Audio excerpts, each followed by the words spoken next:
Hi, teacher. Hello. How are you? Fine, and you, Ursula? Fine too. Fine too. Hi, Carolina. How are you? Hi. I'm sorry? Quarantine. I'm quarantine. In quarantine. In quarantine. Yes. By next Friday, tomorrow. Yes. Yeah. It's correct. Yeah. It's late, but it's correct. Yes. No, the situation is really serious. Yes. I went go out on last Friday and see many people in the street and some without masks. I thinking it will be horrible next week.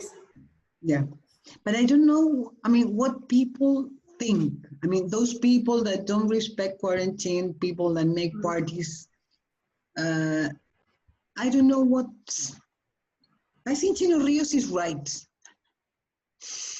I mean, yeah, I think that's, I mean, I lived all my young age during Pinochet's times. And in Pinochet's time, nobody, I hated him. But I admit that, I mean, people obeyed.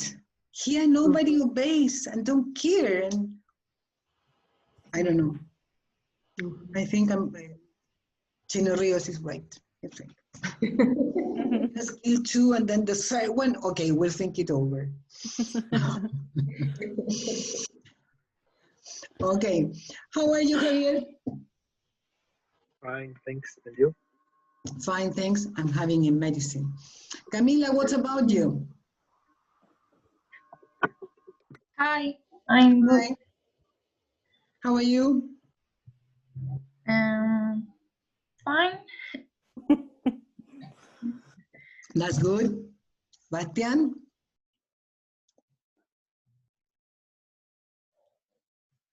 I cannot see your face, Bastian. There is a piece of paper in front. Well, Esteban, how are you? Today we have your presentations. Yes. Yes? Oh, yeah. How are you doing with that? Nothing terrible. Sure. It has to be 5 minutes, or you can have less minutes. How many minutes less? Like 2 minutes less. 2 minutes less. Like I start with more 5, and now like I read and I read and I read, and every time it's less time. We will have to see, I mean, how long less, okay? But what I want you to know and to make sure is that you are the ones, you are the experts on your topics. Hello, Pamela. Okay. You are the experts. So the only thing you have to do is to try to present it well. But you know the answers, you know the topics, so you are the best then. You are the masters. How is your tooth, Pamela? Better? Yes, better, but the first day wasn't good. Sorry? The first day wasn't good. Ah, yeah. And they are two, right? No, just one. The last one. Yeah. Okay. I don't know how said. Is the last one teeth or muela? I don't know. Tooth. You say tooth anyway. Oh, okay. That's one. It's a wisdom tooth, right? Yes. Yeah. I never had them, so I don't know. I had 4. So. Yeah, but I think I never had them because I never heard of them in in my mouth. So, Wow. Good luck. good luck. I don't know. Okay. Hello, guys. Well, almost everybody in the class. Yes. Well, so we're going to start with my plan for our session today is in the first period to have the presentations. I think that should let us the second period free for a normal class, our class. Yes. So, who would like to start with the presentations? NTN2.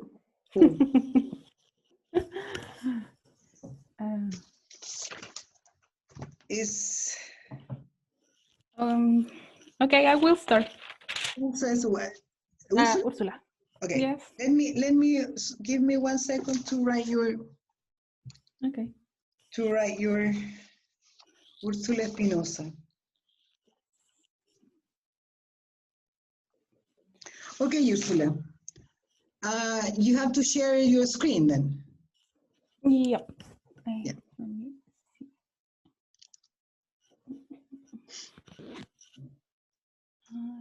Espérame. Wait, I need to take the time. No. Yes, I need to see Okay. what we are talking about. Wait. Yeah. Let me write the name of the... Oh, I see.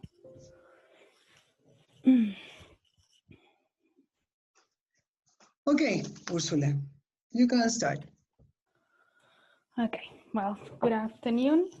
My name is Ursula Espinosa, and my presentation today is about the Master of Soil and Water Management that I'm studying in this college. The purpose or the major purpose of the study is about the preservation, the efficient use, and the sustainability of both resources, soil and water. To achieve this purpose requires permanent innovation of technologies such as irrigation and drainage, crop fertilization, and remediation of contaminated soils. The main idea is to ensure their permanence over time and to prevent the erosion of soil and the contamination of water. Well, soil management. The importance of soil management relies its protection against climate factors and human activities that can cause its deterioration and degradation. The practice most used are crop rotation, green cover, organic fertilizer, that it has a positive effect on soil biodiversity and consequently a better fertility of soil. The major purpose is to stimulate the activity of living organisms who are the most responsible of the improvement and the fertility of soil. In the picture that you see in the screen, you have a vine plantation, which in the between plants, you can see a cover, a green cover. That improves the fertility, the structure of the soil, and improve the activity of living organisms. In the picture below, you can see what the effect that cause the living organisms to the soil. It could be microorganisms or it could be macroorganisms.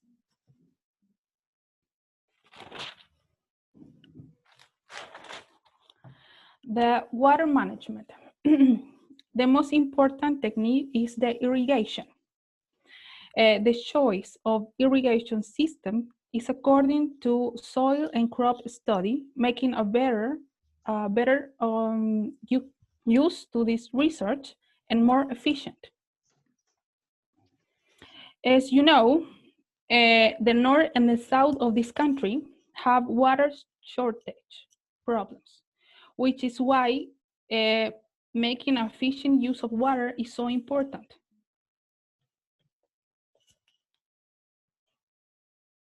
As you can see on the screen, you have different systems of irrigation.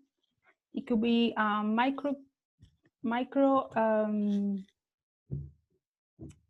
go. I don't remember, but well, this micro systems of making the water, making the water smaller, so it have more wet surface.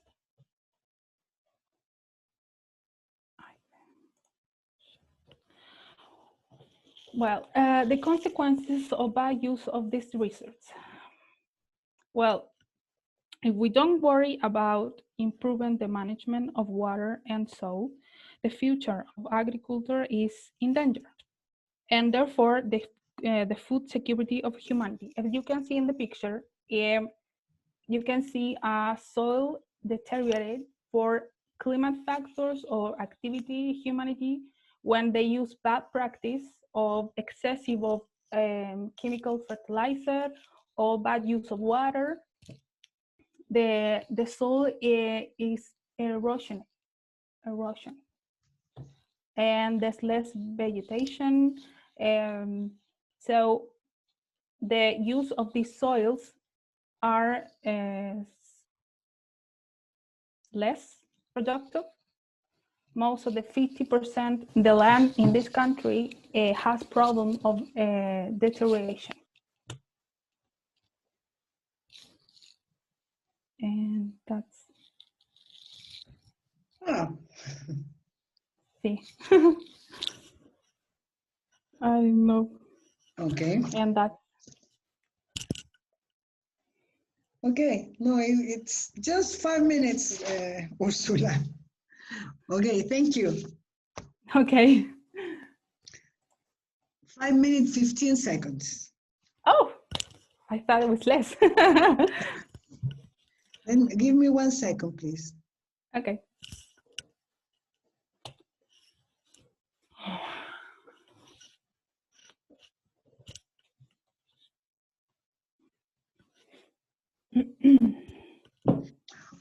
Okay, just one question, Ursula. One of the pictures you showed with the deteriorated soils, I don't know, the first one you showed, is it possible to recover that, or are they completely lost? It could be possible, but it's a little expensive. Why? Because you have to implement technologies to rescue the soil. Yeah. It could be done. Yeah. That's why it's important that the other 50% improve by implement practice like I say, crop rotation or green covers, because as you can see, most of the land is with no green cover, nothing, just the earth and directed. There's no protection. Okay, right, good. Any questions or comments to Ursula's presentation?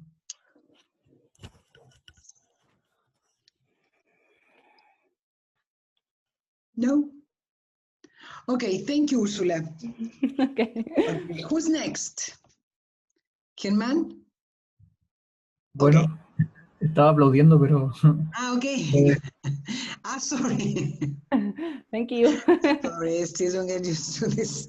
Okay, so who would like to go on? Okay, Germán and then Pamela. Let me, Germán, give me 1 second to write your name. Germán Vial, right? Yes.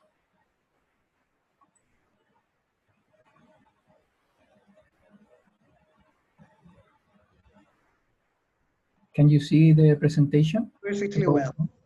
I don't know the others, but I can see it very well. Let me. Okay, Germán, ready.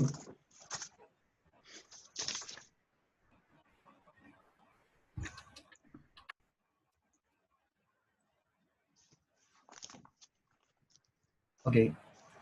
Hi everybody, my name is Germán Vial and I'm going to talking about framework conceptualization for risk and vulnerability.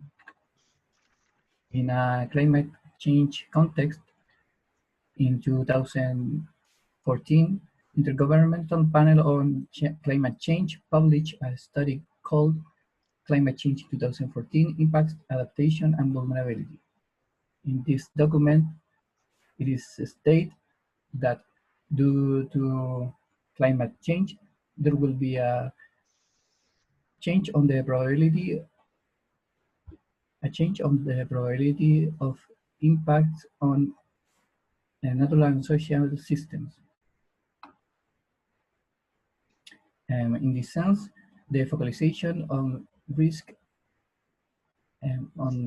analysis help us to understand how it is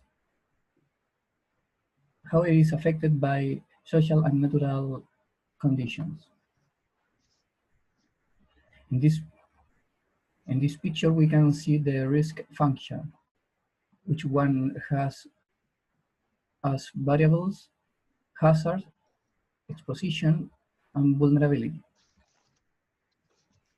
In this sense, risk is defined as a potential consequence in someone or something in danger with an uncertain outcome.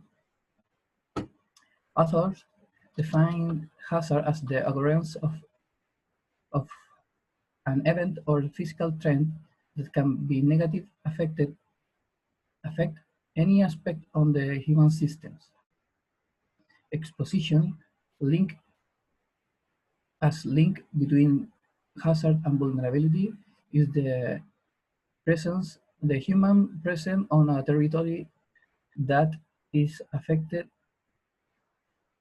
that is subject to events of hazard.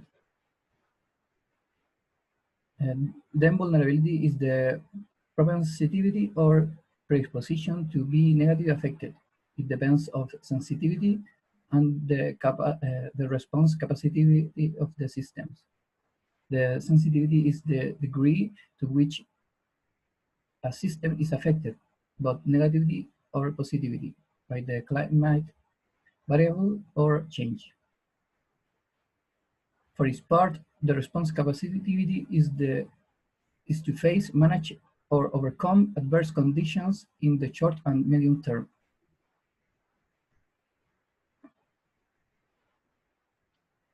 Finally, risk-driven impacts, feedbacks, social systems, and environmental systems. And social systems impacts on the environmental system by pollution, the soils, water, and air, and the change of soil use. Thank you. Okay. Very short, Germán.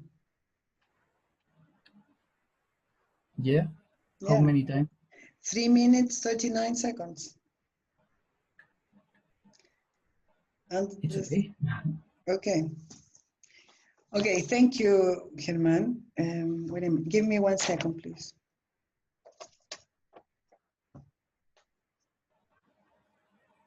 Any questions to Germán? Any questions or comments about this? I have a question. Ursula, go ahead. What or management you can do to improve the climate change or to I don't know, disminuir the impact, like disminuir el impact. That. Wait me a second. Okay. Share you the presentation. again. Okay, you can try to improve the situation to decreasing the exposition, the vulnerability, or the hazard. In exposition, you can do some planification to move the population to another territory, which one is not affected by a hazard event. You can improve to vulnerability, which depends on sensitivity or capacity, response capacity. And the response capacity is affected by I don't know how I can say this. Government? Government or socio-economic systems. So, but you put there change of use of soils. yes. What is that's like one of the practices? Yes, when we thought or when we think about the anthropogenic climate change, we have the soil as a carbon reservoir, and we must preserve it, because if we destroy or degrade it, it lost the carbon that the soil keep in his structure, material, organic matter. Okay. Yes. Thank you. Any other question?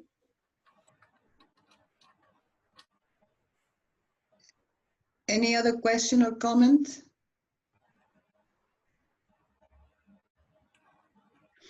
Germán, your slides should be in English, logically. Yes, sorry. Yes, it's a little comment. Okay. Okay. Thank you very much, Germán. Let's see who's next. Pamela, yes. Okay. Pamela Aravena.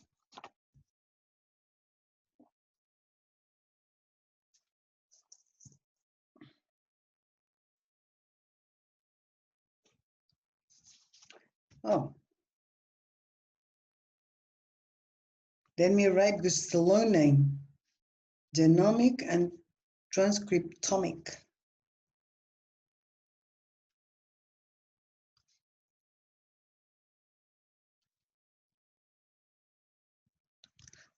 Okay, Pamela. Yes. Can you hear me? And yes. Can you see? I don't know. Yes. There yes. it is.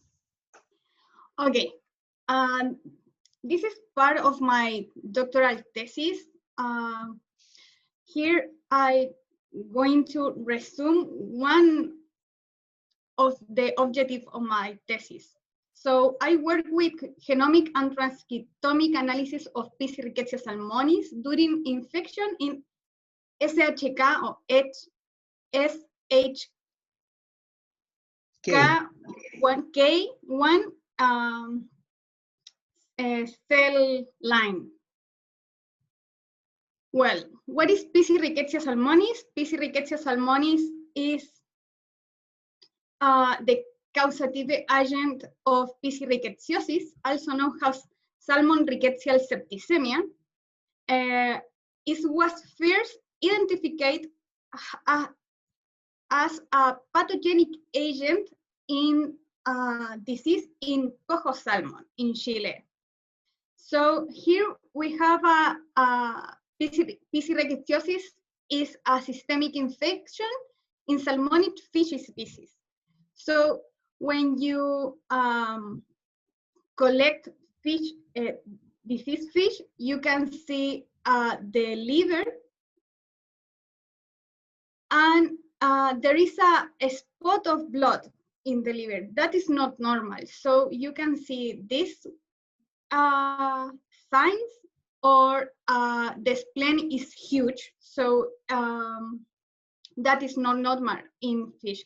And this disease make the fish don't grow, and we have a lot of mortalities here in Chile. So it's very important. What is P. c. rickettsia? Is a bacteria, it's a gram-negative intracellular bacterial pathogen. Here you can see a few studies where analyze the cellular interaction between P. c. rickettsia and cells. This is all of these are electronic transmission electron microscopic photos. So this one are P. c. rickettsia. So you can see this bacteria is inside of a hepatocyte of salmon salar, and also is inside of macrophago of salmon salar. This is one of my pictures of my thesis, and this is the structure or the form of the P. c. rickettsia. It's a cocoid form, and the DNA is very compact inside. So what I do with this, I have 12 different strains of P. c. rickettsia salmonis. And what I do is analyze a genomic analysis of P. c. rickettsia. So what you can see here is a lineament of the genomic of each strain, and in red you can see what part of this genome is exactly the same in each strain.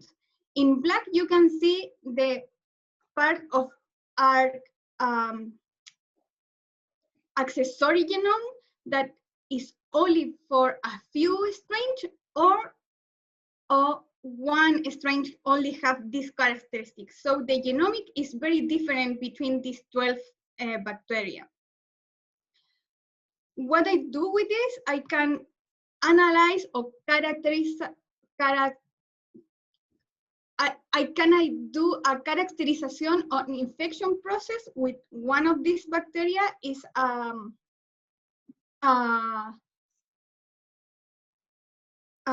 the one bacteria that was isolated here in Chile. You can see in A, when you infect this cell line, you can show how the viability of the cell viability is down, because the infection can kill the cells. When you analyze how the bacteria propagates or duplicates inside the cells, you can see how only 3 days post-infection compares with 7 days, you can have almost a 15-fold of change. So you have 50 veces more bacteria than in only 3 days. This is how it looks an infection. It's a light microscope. This is 3 days of infection. You can see vacuoles, and this point inside the vacuoles are bacteria. This is P. c. rickettsia. This is how the cells look like to 7 days post-infection, and this is 10 days post-infection. So how you can see, the cell line is dead to day 12. Another thing that I can do, this is a very beautiful photos. This is one of my manuscripts that was accepted a few months ago. We make the characterization of the infection process by immunofluorescence. In a control cell line where you don't have this bacteria, we stain bacteria and we don't fight, obviously. This is how it look like the membrane of the cells. This is how actin look like, and this is the nucleate. When you have infection with P. rickettsia salmonis, you can find inside the cell how, and is look like a groom, or is very small, this bacteria. So when you have an infection, the membranes can change, the structure of the actin can change, and the nucleate form can migrate to a pole of these cells and change his form. So here is very circular nucleate, and here you have like half a moon nucleate. So this was the first time that it showed the real P. rickettsia inside of macrophages. This is very important because macrophages are the first line of our immune system. So this bacteria can duplicate and propagate in macrophages. We have a lot of bacteria in our system that can do the same, but it's very difficult to study. So this is a very important tool for study how genomic analysis can explain the infection of this bacteria. That's all. Okay, thank you. Let's see, I have two questions. No, actually it's one. Talking about, first of all, what's the, because this is something very hermetical, because it's a topic of your doctoral PhD thesis, so it's difficult for for me at least, to get into the topic. But what's the meaning of transcriptomic? The meaning of transcriptomic, we have dogma central de la biología molecular. So you have DNA, RNA, and when you study the RNA,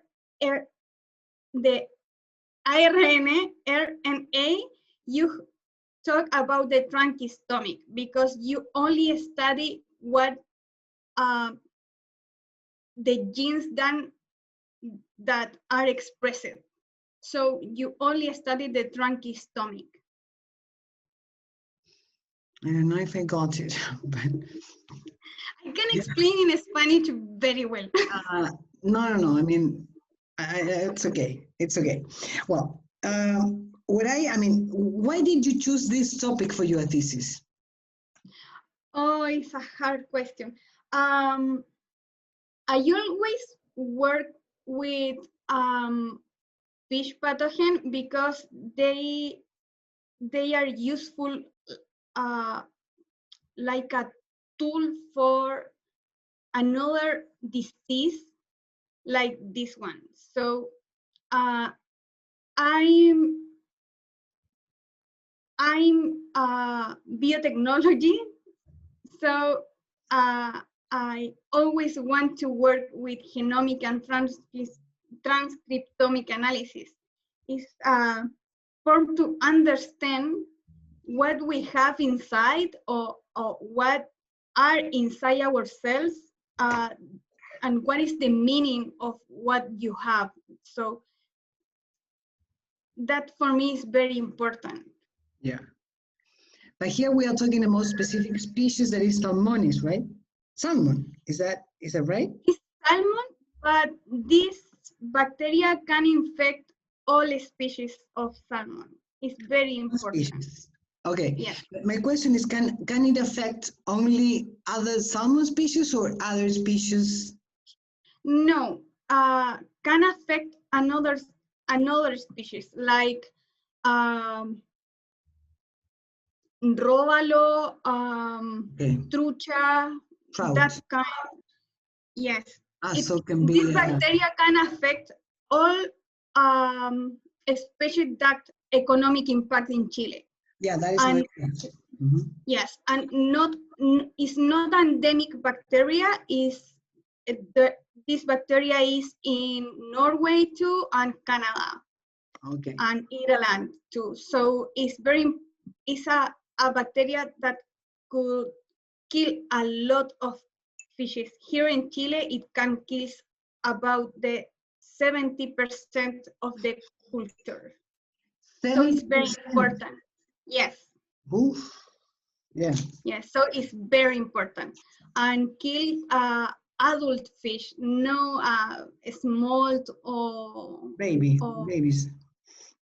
Yes, yes, doesn't kill babies. It's kill when you have a lot of money invested in the culture of fish. So it's very important for the economy of Chile.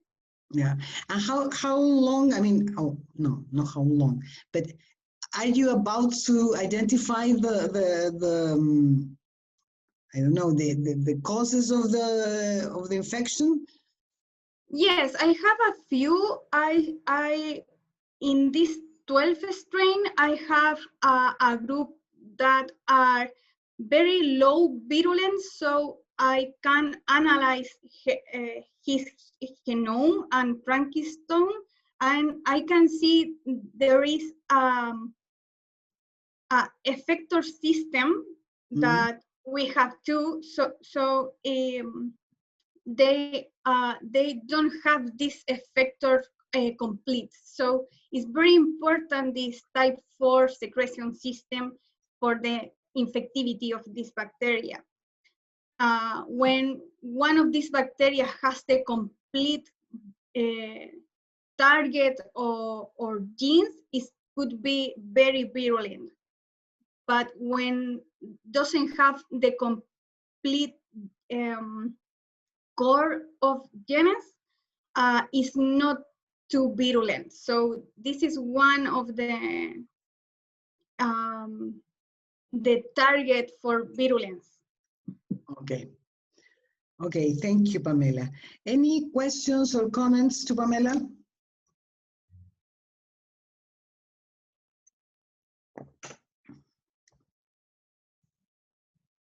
No? Okay, thank you, Pamela. Thank you. Let's see who's next. I am. Carolina? Okay, please.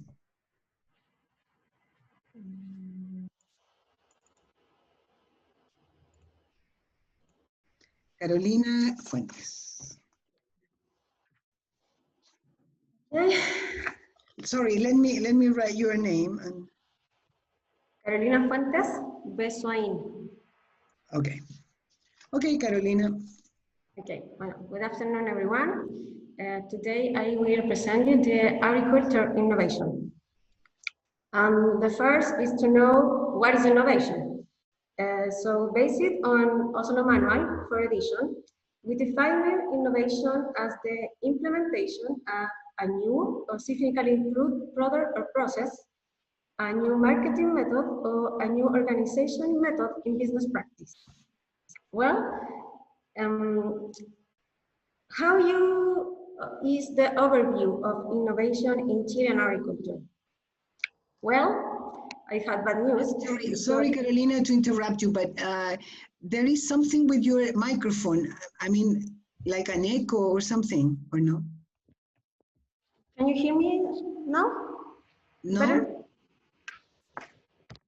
Now? Now it's better, yeah. Yes? Sorry, yeah. Yeah. Okay. How is the overview in innovation in Chilean agriculture? Well, I had bad news because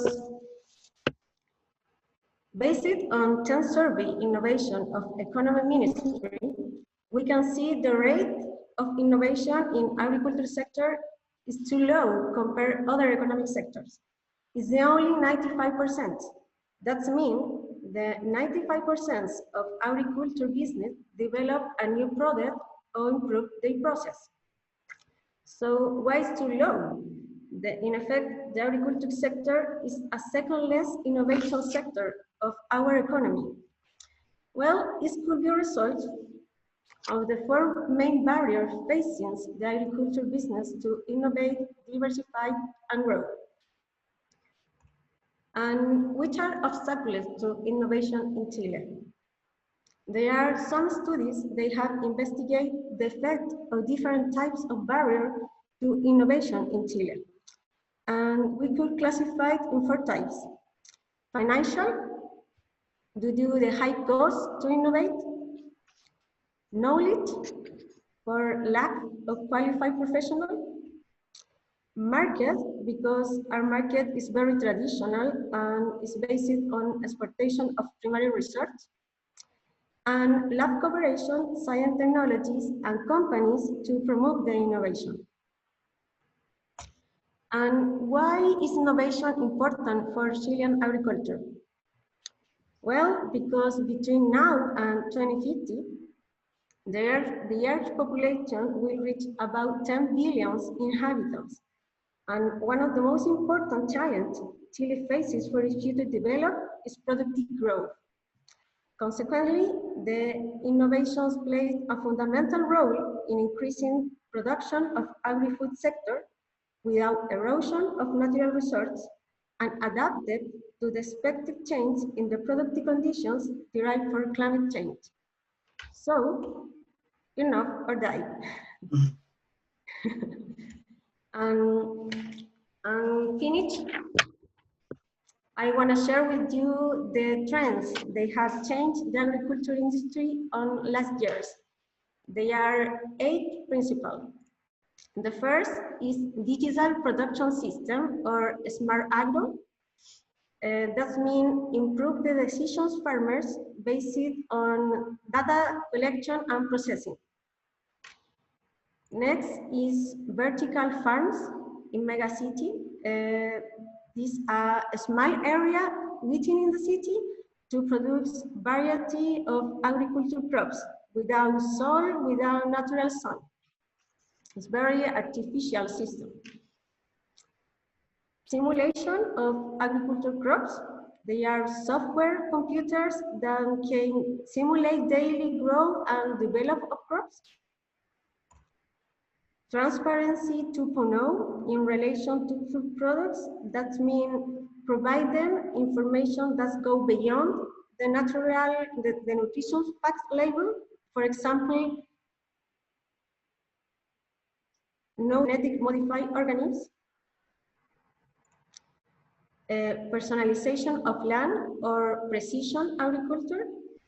That means technology of data collection and processing to maximize the utility of each separate land plot. Bioinformatics, animal welfare monitoring system, and alternative source protein. And this is all. Thank you. Let's see, Carolina, I have a question. Could you please project the last slide again? This? Yes. When you talk about agriculture, trends in agriculture innovations, what exactly do you mean by trends in agriculture? What are those trends for? Can you explain that again, please? I didn't get it. The trends that have changed the agriculture industry on last years, the change they have agriculture. You mean new trends have produced changes in the way to cultivate the land? I have new trends and trends, they have changed I don't answer.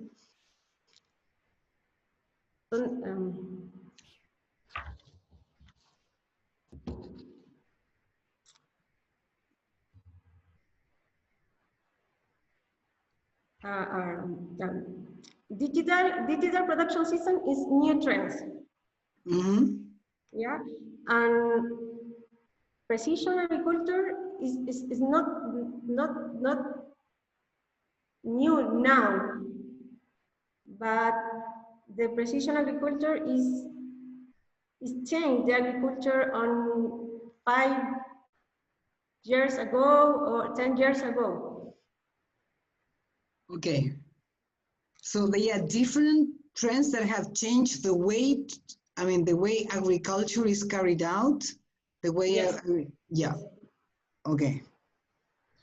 Okay. Any questions to Carolina? Yes, I have a question. Pamela? Okay. Yes, but it's more, I want your opinion. Why is important that no GMO organism?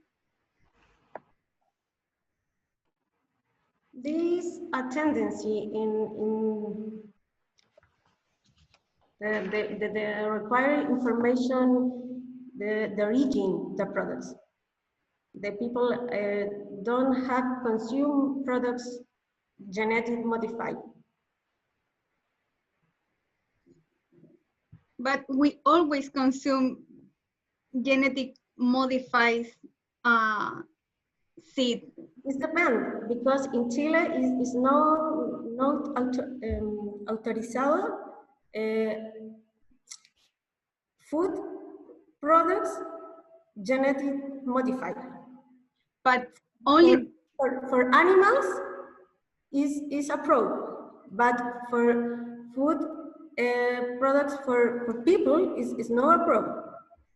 but when you buy soy in Argentina and Brazil are all genetic modified. Yes, but because these no cultivate in Chile. No. No, in Chile, it's prohibited. Yes, but you think that is an important trend in Chile? You think that may be changed in Chile or no? I personally, I don't have it's important because you say we consume products of soya. Soya is modified genetic, and I think it's lab of culture. That's mean genetically modified because the people thinking is no sé cómo decir, como que te puede pasar algo a tu organismo, pero no, sorry. Yeah, they did try to speak in English. Sorry. You can have some damage in your body. Yes, but no, It's not true that. no, it's true. Okay. Any other question or comment?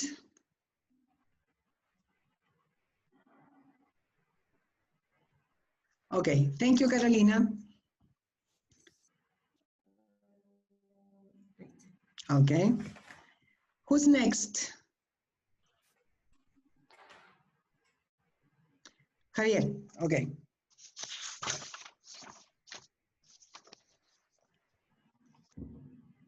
Javier? Oh, you were clapping your hands.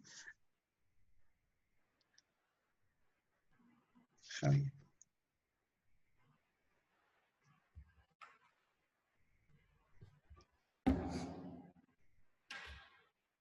Let me write your... Okay, Javier. You can hear me? Not very well, actually.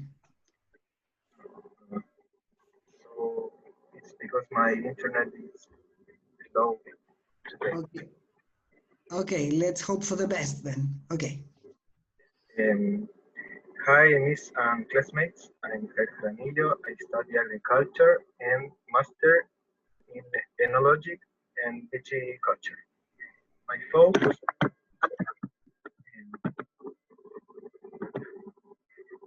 focus, in this master is principally viticulture, more than enology. So I'm more interested in plants than wines, but always with enological interest. I will present about the water stress on grapevines with enological interest. This topic interests me because it's a management that has good results and is associated with the climate change, and also is a subject, is the subject of my research test. Controlled water deficit has been used in grapevines, particularly for red wine production, because the effects on plants and berries. This water stress is a depletion of water in the soil at level that affects the physiology of the plant. This can be looked with a positive or a negative manner.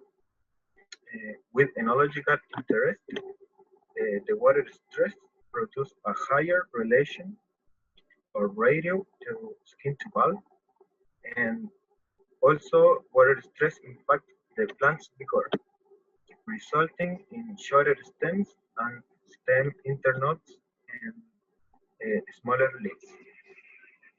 Those changes result in more combined fruiting zone microclimate for the secondary metabolism in berry skin, how you can see in this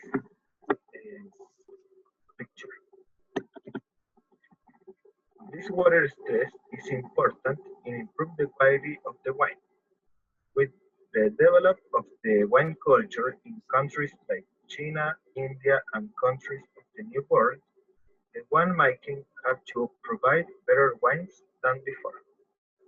If you want to produce more quality wines, it must have a soil in which you can control the amount of water in this soil to have ideal levels of the plant stress. This management has been just wrong. This because in vineyards, also in Chile, the stress on grapevines is excessive. This affects the life of the plants and the production of the next year. The climate change affects the concentration of sugar in grapes. This produces wine with more alcohol. This is a problem. Winemakers have to use new practice in the process, like use water in wine. This is a graphic. We can see how the change in the precipitation in Santiago, one of wine region more important in Chile, like Maipo.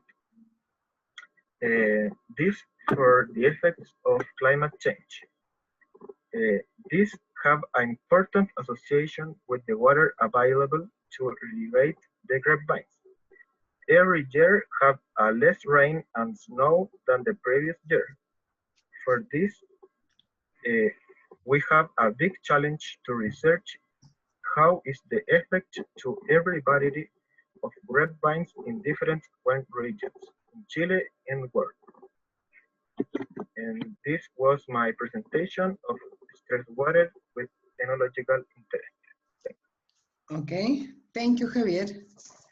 Let's see, any questions to Javier?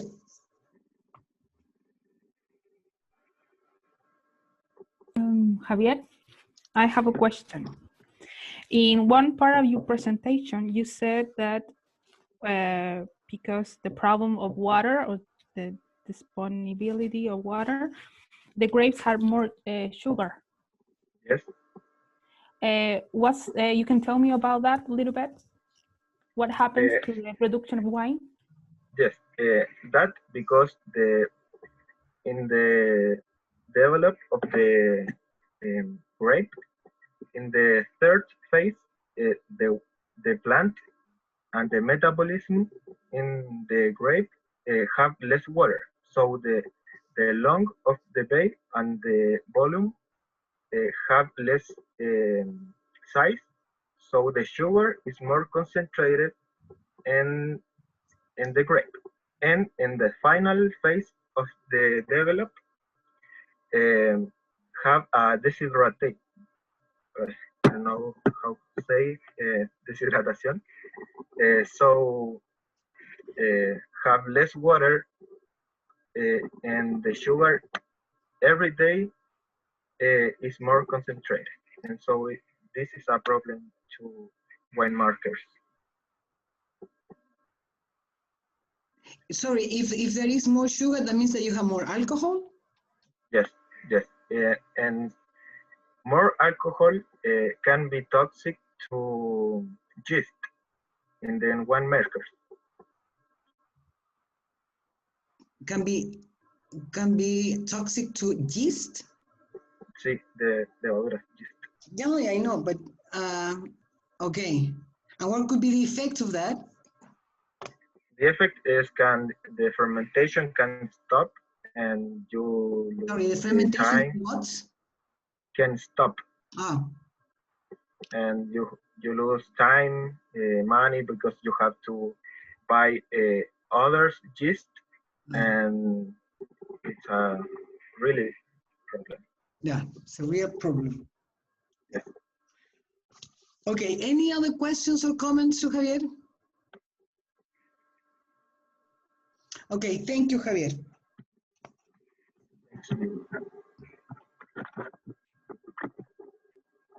Let's see, who's next? Who can go on?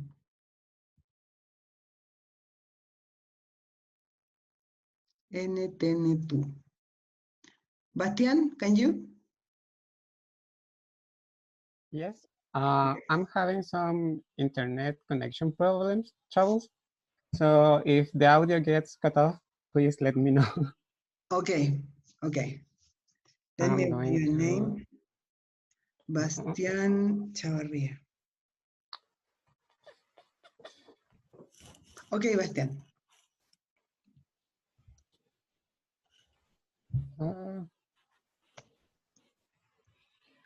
Good afternoon. I am Bastian Chavarria Rojas, and today I'm going to talk about antioxidants. Antioxidants are compounds that can prevent or slow damage to cells caused by unstable oxygen molecules called free radicals. Free radicals are the natural byproducts of chemical processes such as metabolism. If the body cannot remove free radicals efficiently, oxidative stress can result. Oxidative stress can harm cells and genetic material. However, these oxygen molecules have other cellular functions. So the main purpose of antioxidant systems is not to remove free radicals entirely, but to keep them at an optimal level instead.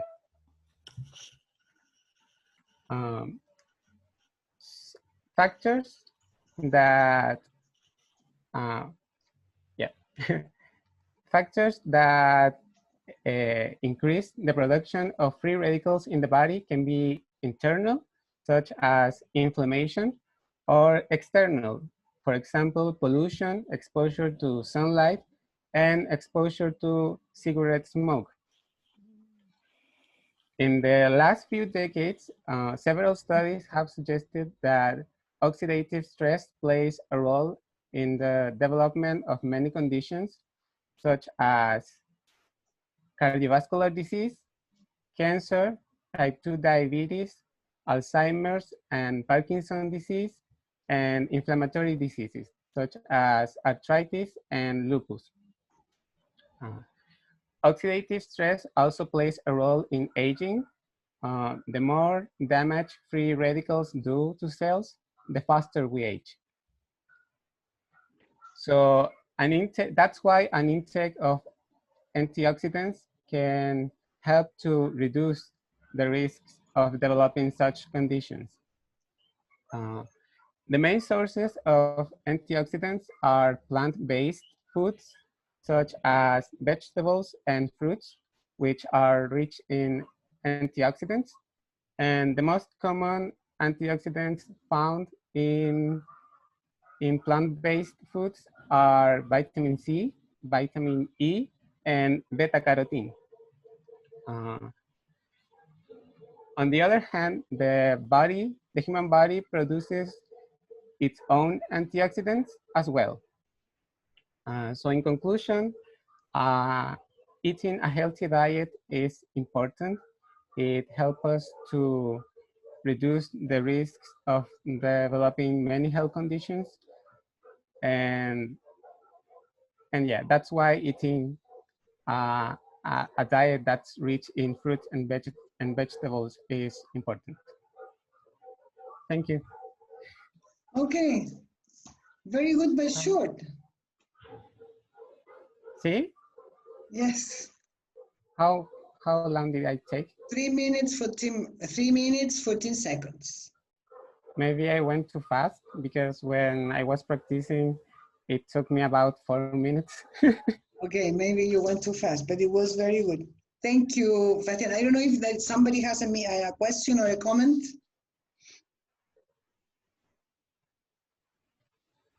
No? No, okay. Thank you, Bastian. Let's see who's next. Ursula, you have a question? I would say that it was a good presentation. Okay. Okay. Thank you. Thank you. Okay, let's see who's next. I go. Esteban? Okay. Yes. Esteban Garate.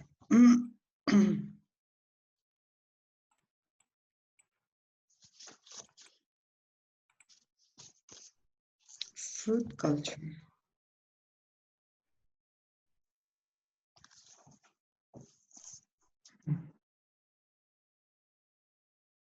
Okay, Esteban. Okay. Good afternoon, everyone, teacher and classmate. I am Esteban Garate, and I'd like to expose you my English presentation about agriculture, in specific about fruit culture. Why fruit culture? And to start the presentation, I have to say you that I lived 11 years in a field where produce fruit to export. And here I had the opportunity to learn about the jobs that they do as irrigation, fertilization, harvest, among others. And here began my interest for the fruit culture and agriculture in general. And this is what I study now. About fruit culture. Fruit culture, in general terms, is the fruit trees production of species as apples, pears, peaches, plum, and others. Since the first years of plantation have to pass some years so that the trees enter in production. It depends on the management in intensive degree. For example, an intensive management that includes more plant density, trees are less vigorous and smaller, and can start produce at the second year with an early production.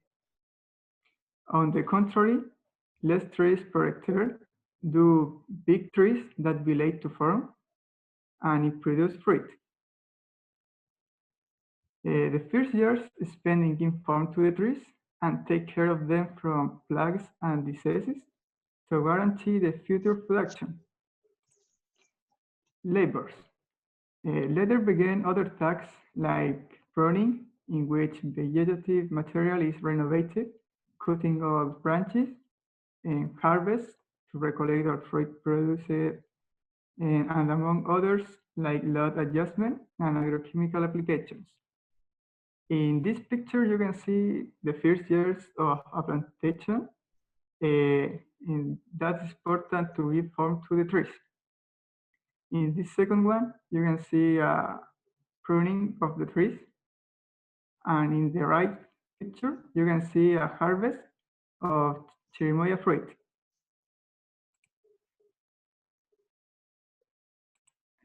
Irrigation. An important aspect is irrigation because it's the water input to the system for maintaining the hydric state of the trees. This has many relations with the fruit growth and the development of the tree itself.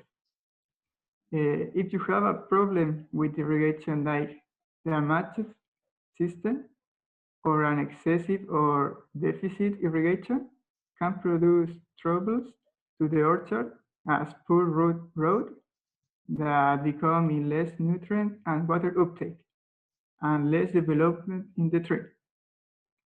Also, sometimes the fruit culture and agriculture in general involve staying late on the field, doing extra hours and work when an unexpected event occurs, like a frost or due to the climate conditions. Agrochemical applications must be in the afternoon. Pre-culture improves. New improves are released in tasks made by machines like pruning, harvest, load adjustment, and others. In irrigation, the use of capacitance proofs is becoming more common in the fields because can decrease the water amount used and increase the water use efficiency. And the use of satellite images for monitor the development of the trees and identify problems inside the orchard. In this picture, you can see a machine pruning the top of the trees in the orchard. And here you can see a capacitance proof that have to put into the soil to work. And here you have an image of an index NDVI, that is making you satellite images, which you can see the difference between the vegetative development of the trees inside the orchard. It was my presentation. Thank you. Thank you, Esteban. Any questions to Esteban?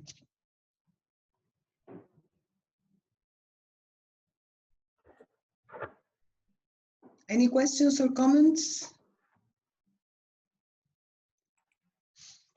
Okay, thank you, Esteban. Thank you.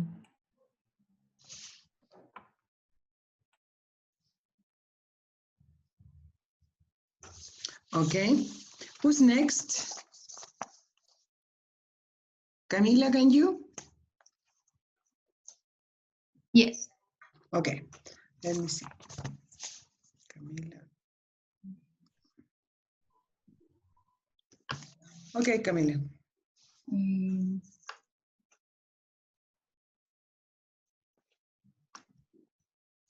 Can you see? Yes. Okay.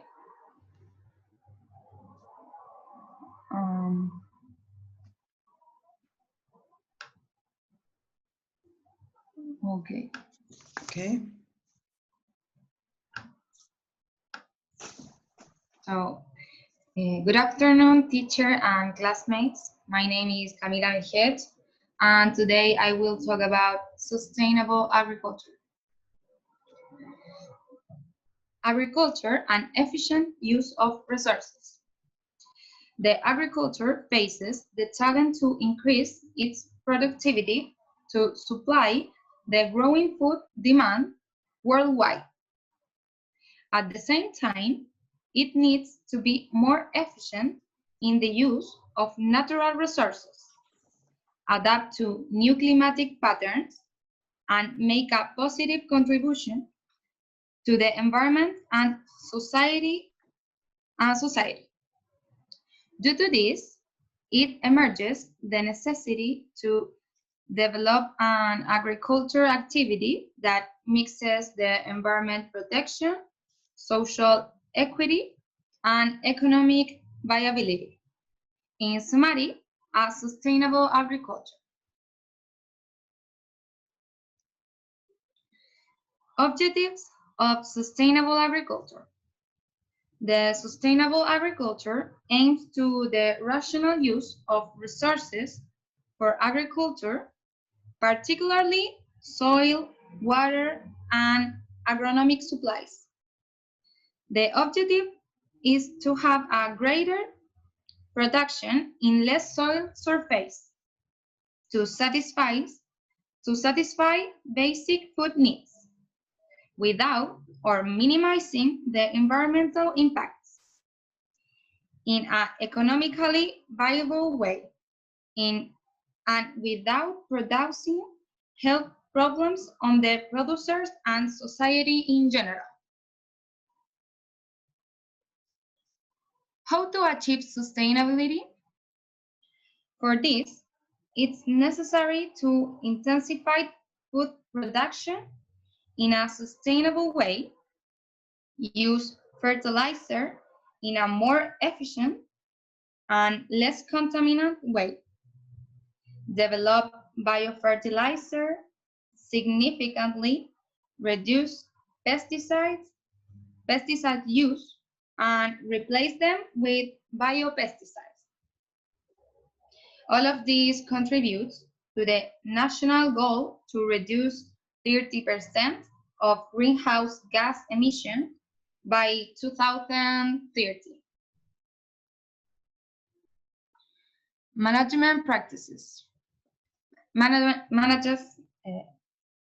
main management practices are biocontrollers and biopesticides development, integrated plague and disease management, application of integrated production strategies, and agricultural product creation under an organic and/or agroecological production concept. At present, the soil diagnosis in Chile tend to present a strong erosion. Therefore, it's unnecessary to develop conservation strategies aimed to mitigate and rehabilitate degraded soils. As you can see in this picture, this soil presents a strong erosion.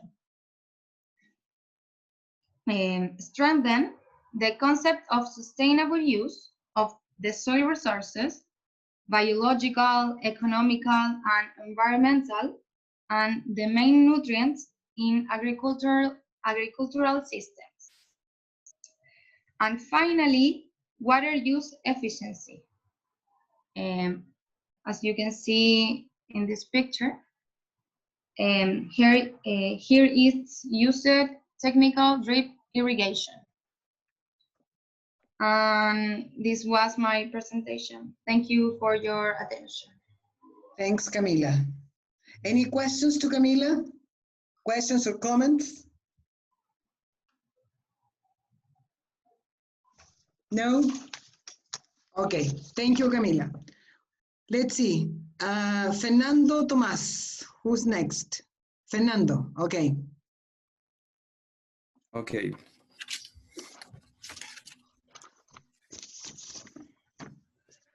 One second. Okay.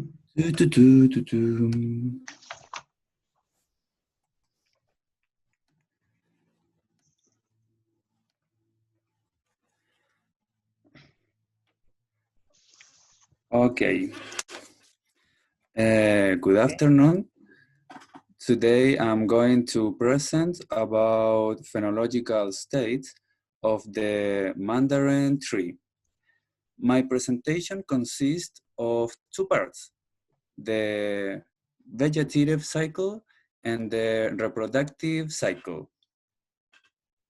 Let's get underway.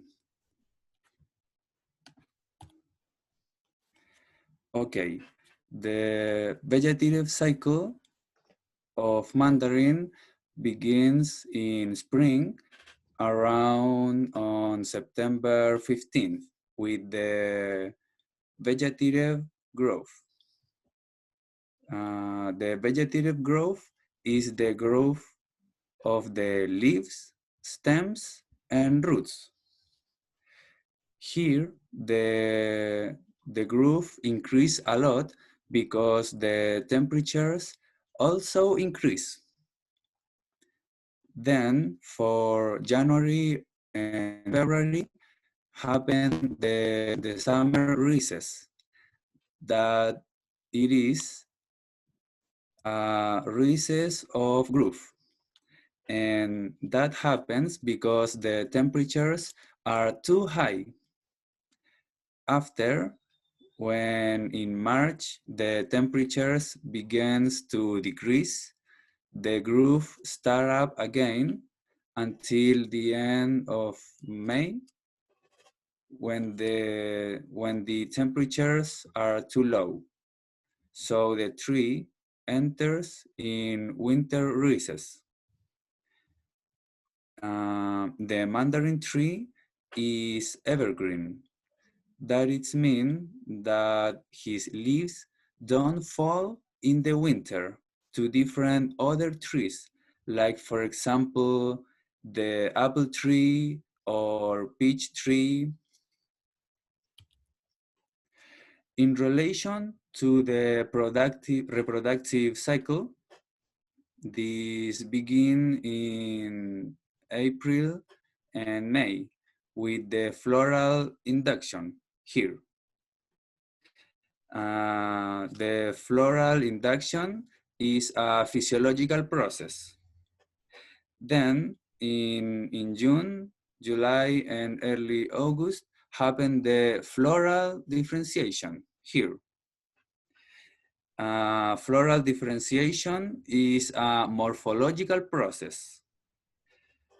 And with these two processes, the trees shoots change of vegetative to reproductive. After happen the flowering period, about 1 month. This time can change depending on the temperatures. When the temperatures is high, the flowering period is briefer. And when the temperature is low, the flowering period is more extensive. Pollination in the mandarin tree is entomophilous, but it is not necessary to put hive because the tree's flowers are very striking for the bees. Following pollination, when there are small fruits, happen two natural falls.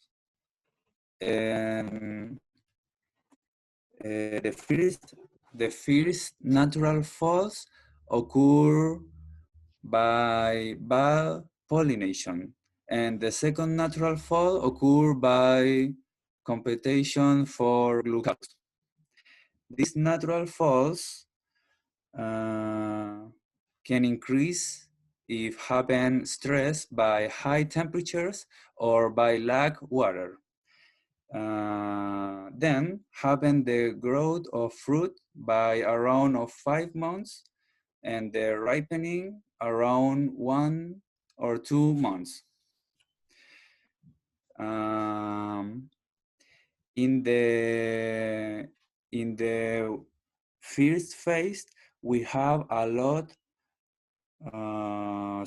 cell division, and in the second phase, we have a lot cell elongation. And in the last phase, we have increase of sugar, change with color, and decrease of citric acid. Thanks for your attention. Thank you, Fernando. Let's see, this mandarin tree, I mean, where is it cultivated in Chile? Where is it mainly cultivated? What are the... Can you repeat the question, please? What are the usual places, areas where this tree is cultivated? The mandarin tree is cultivated in región metropolitana. Oh yeah, in this region. Yeah, and also in Ovalle. Okay. Ovalle and O'Higgins. Mm-hmm. So it's, I mean, more easily found in sort of dry areas. Yeah, yeah. But the mandarin is more delicious when the mandarin tree is cultivated in the Ovalle, for example, because here Ovalle, because here the mandarin is more sugar. Has more sugar. Yeah, yeah, has more sugar and has less citric acid. Okay, so it's sweeter. Yeah. Okay, thank you, Fernando. Any questions to Fernando? Questions or comments? About the sweetness or the content of sugar, it's true. More north of the country, like poor, is more sweetest. It's for yes, climate factors. Is it in all fruits? No, specifically about the citrics. The citrics, okay. Yes. Okay, thank you, Ursula. Okay, Fernando, thank you very much. Thank you. Thank you. So now Tomás Vega. Last but not least, okay. Tomás? Yes. Okay.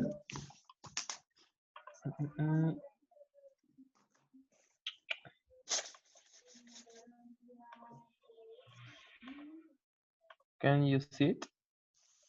Yes. Oh, how to taste wine. That's a good topic. Yes. I love my favorite topic. Okay, wait Tomás. Wait a minute. Okay. Well, good afternoon, Miss and classmate. I will. Yeah, well, my presentation is about how to taste the wine. In this presentation, I pretend to review the main aspects of the wine testing. Okay. The points we will review will be general aspects, appearance, the aroma of the wine, and sensation in mouth. Well, in general aspects, when we start wine testing, we need a suitable environmental. We need to minimize distractors.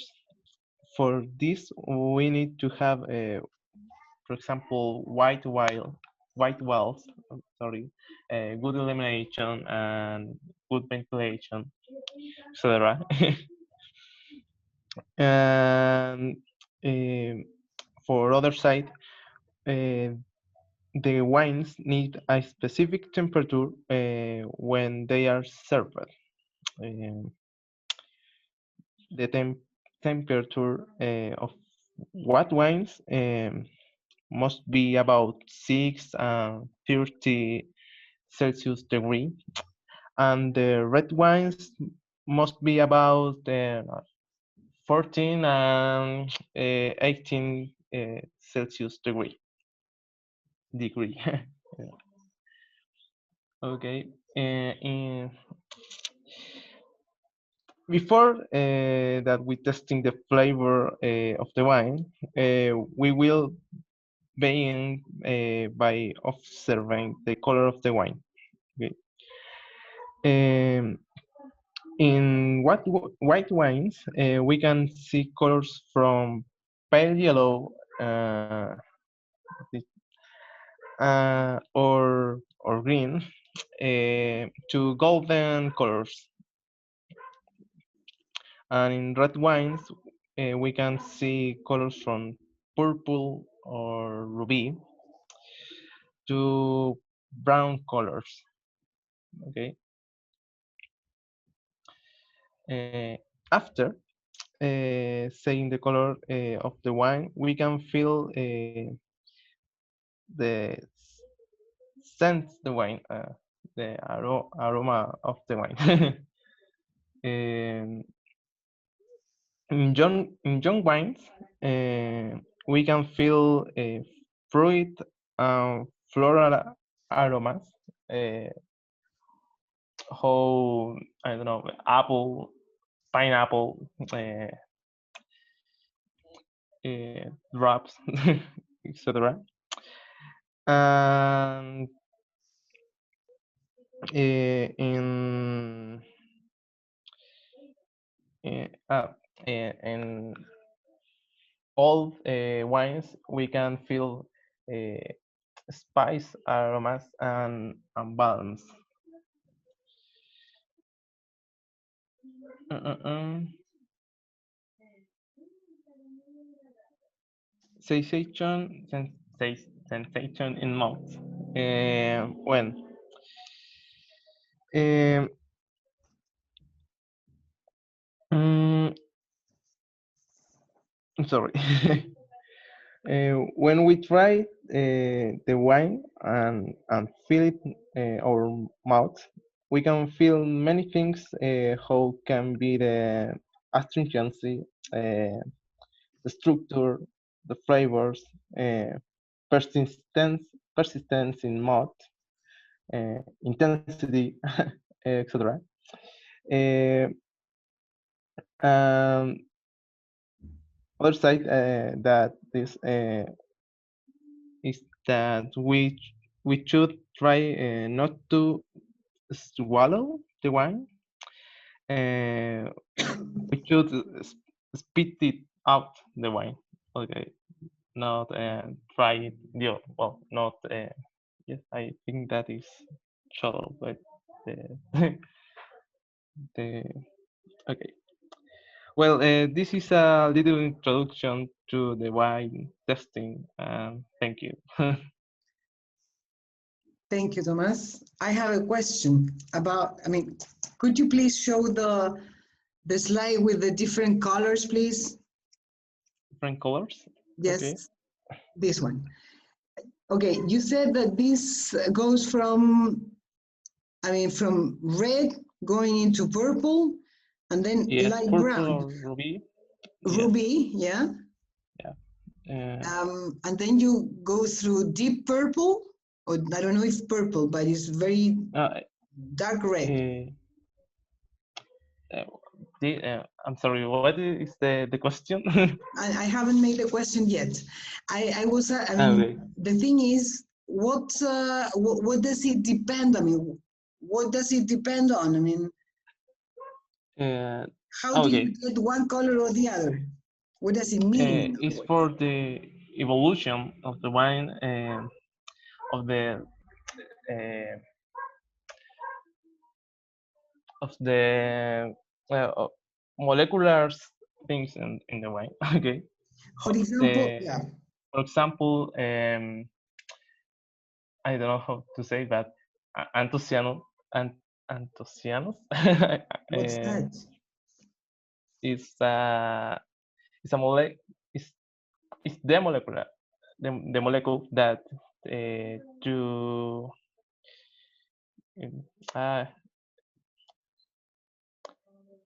I don't know how to say, but the wine have the colors red for anthocyano.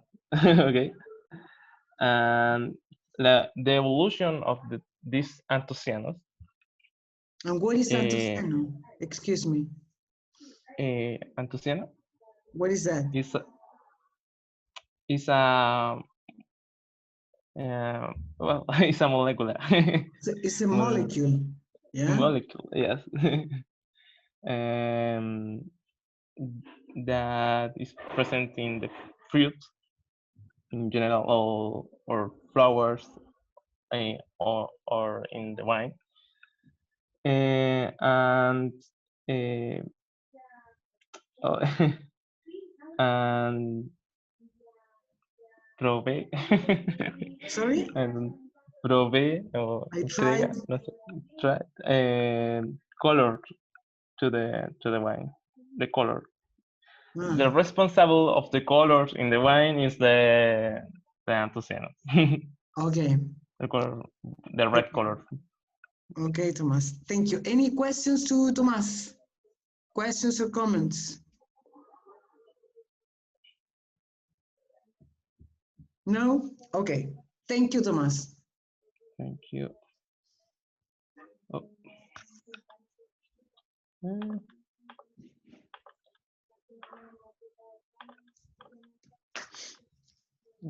Ahí está.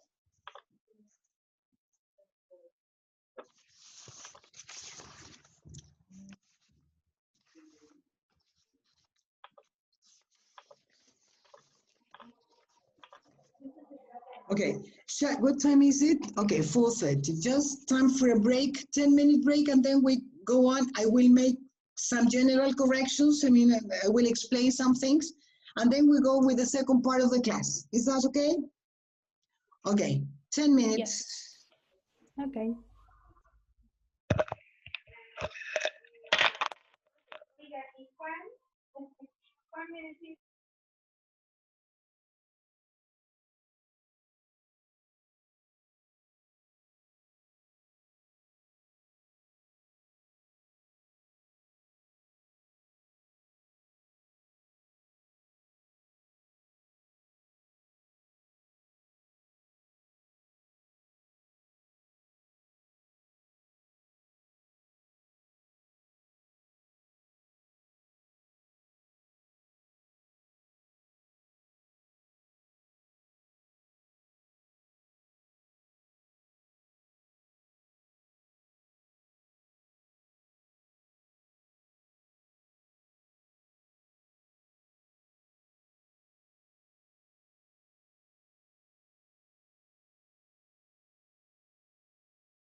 Anybody back?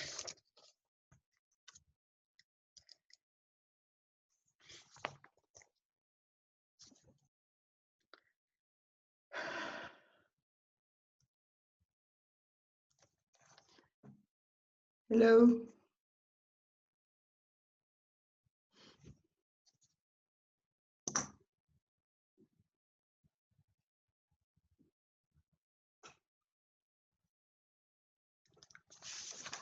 Hello?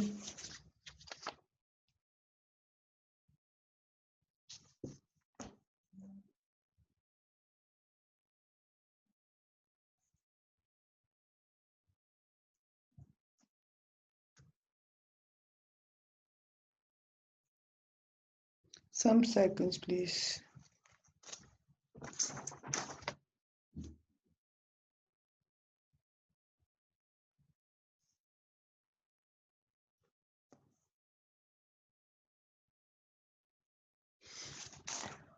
Okay.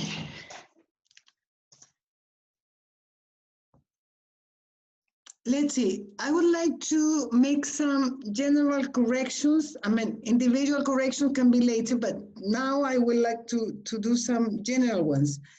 I would like to start with the corrections in relation to pronunciation first. Some words are pronounced in the wrong way by most of you, or that you have problems with. Let's see, the word development.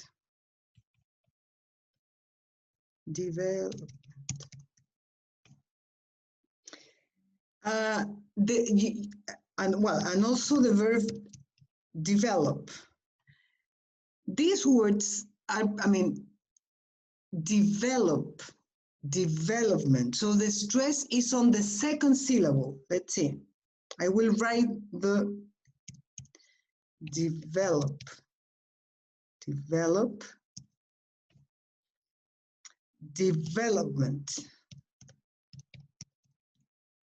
Yes. Sorry.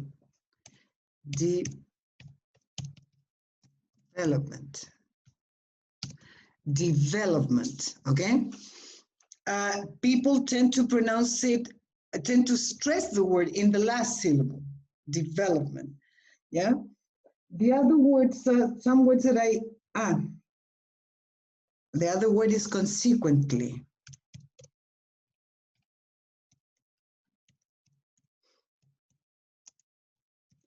Pronunciation is consequently.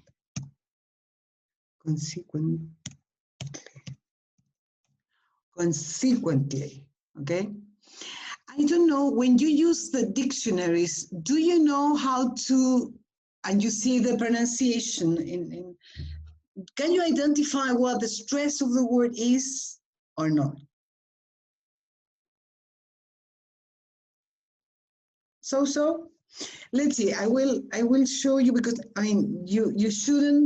you don't have any reason to know why, because this is something that, can you see my screen? No. No, so what am I doing? Wait.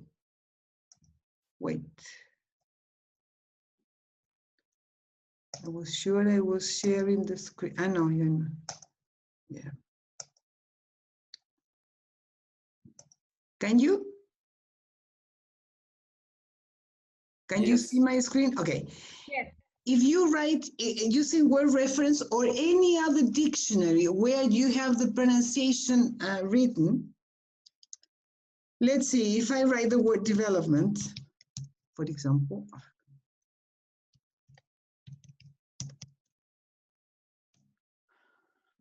Okay. I don't know if you can see it, but here, well, as I told you at the beginning, these lines, these slashes, express the pronunciation.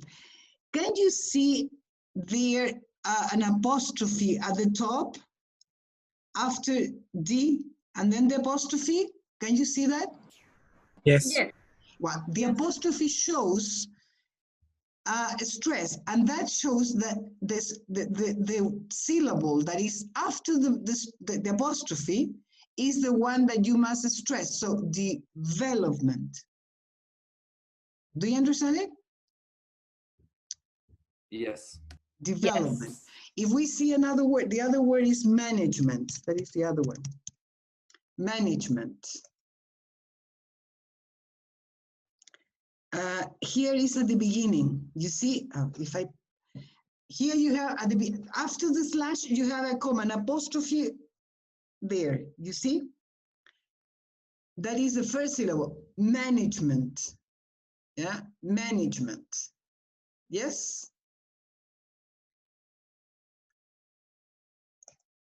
Management. Management. Okay, is it clear? Yes. Yes. Well, let's see some other words that are I will turn on the lights. Okay. Let's see some other words that are mispronounced.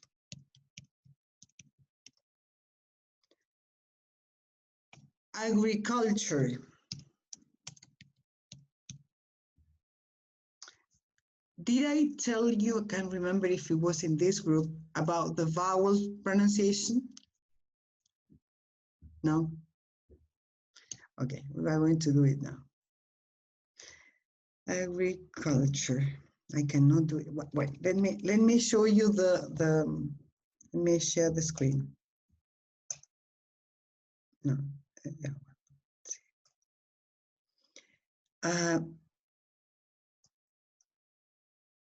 Let's see.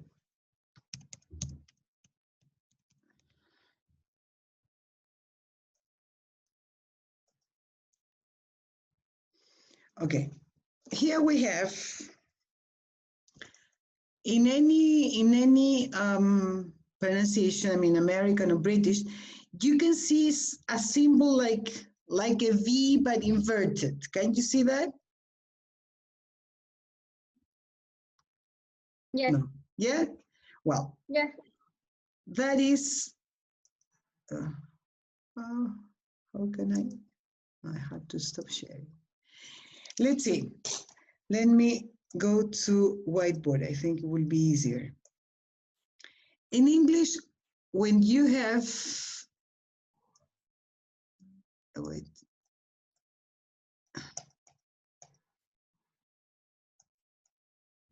I know, I need to draw.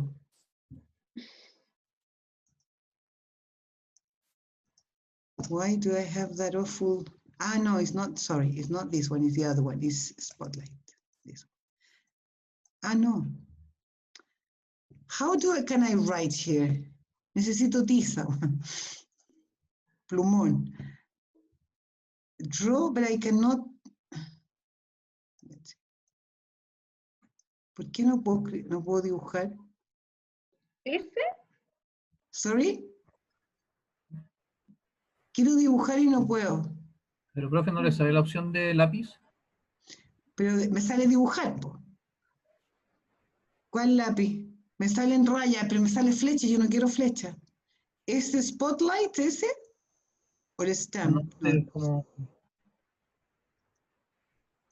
A ver, me sale, pero no puedo. No, me sale cualquier cosa. Ya, aquí necesito dibujar porque no me sirve escribir con teclado. ¿Qué hago? ¿Cómo se? Pero ayer yo usé una cosa para dibujar. This one. A ver. ¿Pero necesitas dibujar esta B invertida? Sí, el que necesito es como si fuera un pizarrón. Eso es lo que necesito. Ayer lo hice, pero no sé por qué ahora no me resulta. A ver, no, porque no me escribe para donde yo quiero. Profe, si quiere yo comparto la pantalla y lo descubro, que no puedo ver la opción de... ¿Y cómo tenemos que hacer eso? Deje de compartir pantalla y yo comparto la mía. Que ayer lo hice y no sé, no me acuerdo cómo lo hice. Me parece que era un lápiz, pero no me acuerdo. ¿Sí? Sí, eso necesito hacer. ¿Y dónde está ese lápiz? Fue lo primero que me salió. No, Ese lápiz que yo necesito, pero ahí yo lo usé, pero ahora no sé dónde está, po. A estoy ver. viendo. Dibujar. Tiene que apretar en dibujar. ¿Y quién dibujar Sale estaba, texto. vos?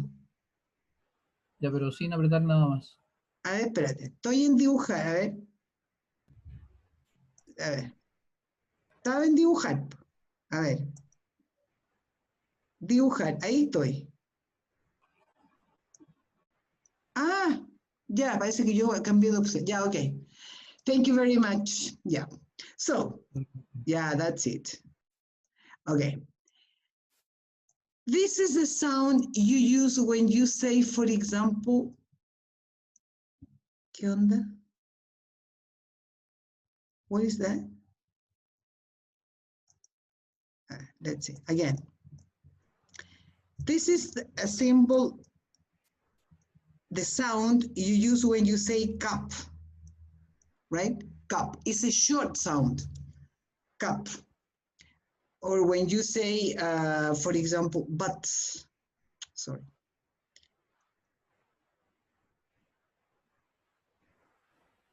But, ¿qué onda? Okay, do you understand it? Cup, but, hat also. It's a short sound. Yes? And that sound is a sound you must use when you say agriculture. So it's like this.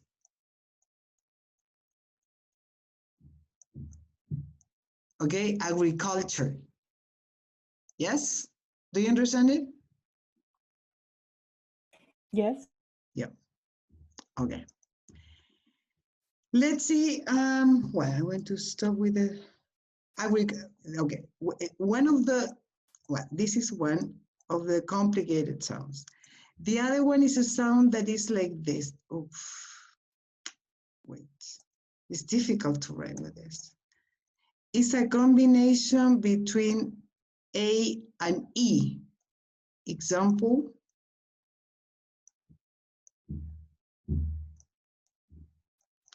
You don't say man, you don't say men, it's man. Entre A y E, okay?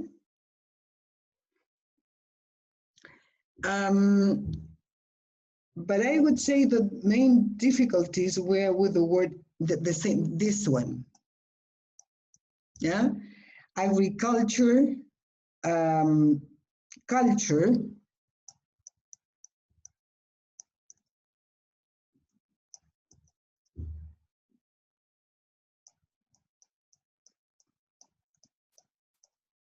well, agriculture, culture, obviously, right?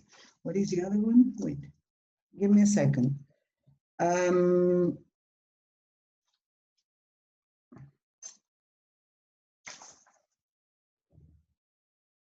I would say those are the two. Sustainable. Sustainable is another word. I will write it here, wait. If we go to the word,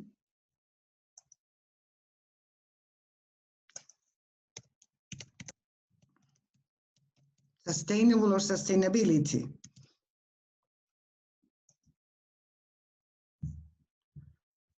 No, sorry, it's not that same sound. It's, well, let me show you the other sound then. Okay, there is another sound that you will, it's like this. It's a very short A. Es una A muy con la boca casi cerrada, o sea, es como la que yo uso cuando digo and. It's very short and very soft. It's so soft that many times it almost disappears sometimes. But in this case, this is the word to use when you say sustainability. It's not, oh wait, sustainable, for example. Here and here is the same sound, this one. Sustainable. Sa. It's not sa. It's not sa. Sa.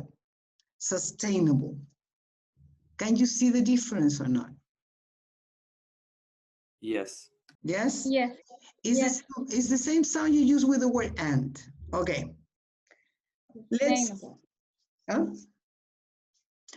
Well, then we have words like words that start with bio, biology. Well, actually, any word with that prefix, biology, biochemistry, you pronounce bio,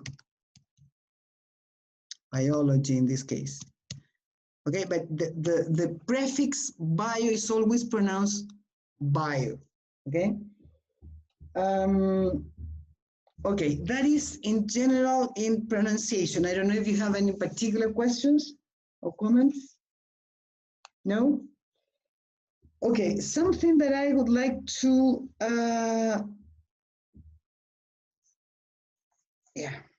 in grammar, you can never say that this is, I'm going to invent the example because I can't remember it completely, but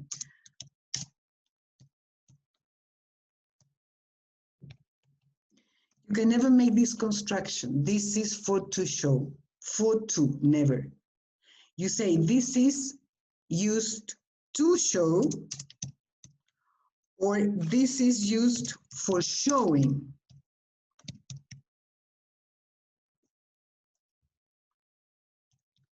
Sorry, this is used to show or for showing, but not for to. That combination, never, okay?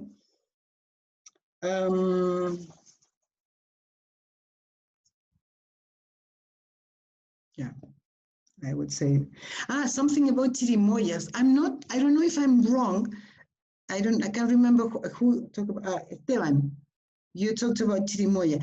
I thought that the fruit, the name in English was custard apple. Is it correct or not? How? Custard apple. I thought, I don't know if I'm wrong, but chirimoya in my dictionary is custard apple. Is it correct or not? Yeah, I know that the trees is chirimoya, but the fruit, I don't know. Okay, you were talking only about the tree. Okay, no, I'm talking about the fruit, custard apple. Okay, yeah. Okay.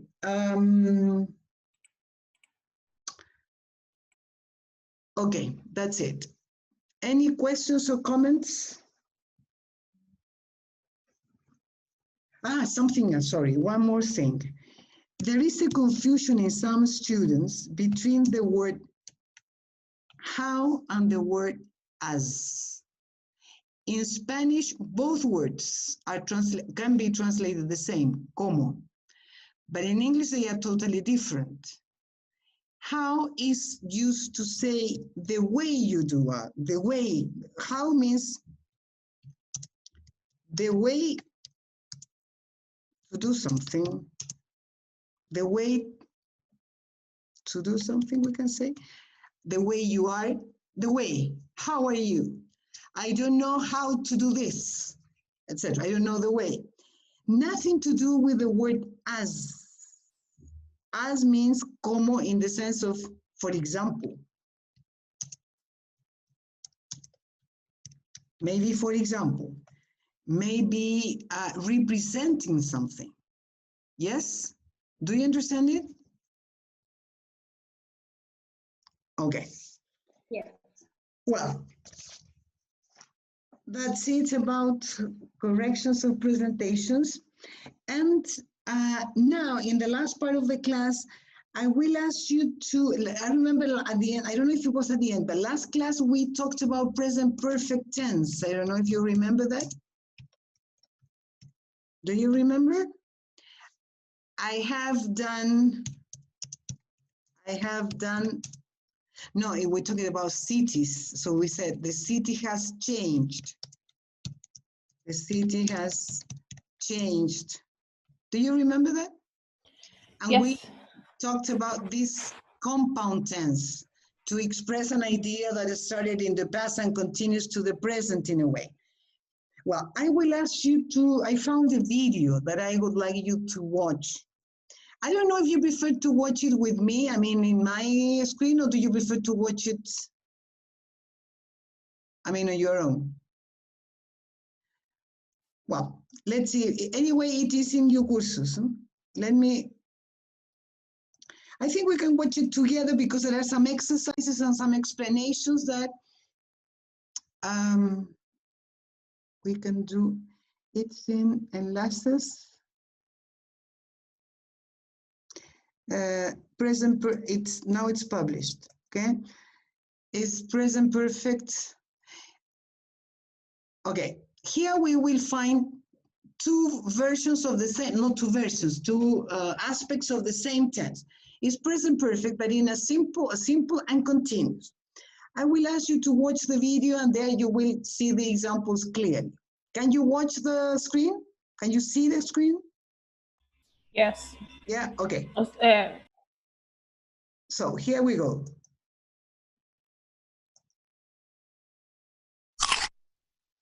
I'm sorry? It says that you start to share your screen, but it's black. Sorry.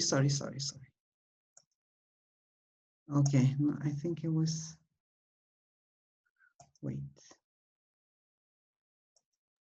Is it okay now? No. Can you see it? No. No? It's black. Mm-mm. Why? Or maybe we can. Okay, I will share. Can you see it there? Yeah. Now.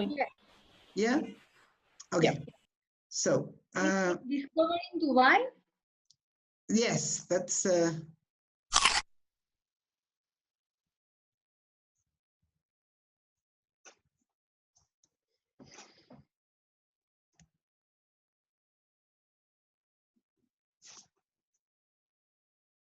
So, is your mum home? No, she's not. She's... Oliver? Where's Mum? I've forgotten. In Dubai.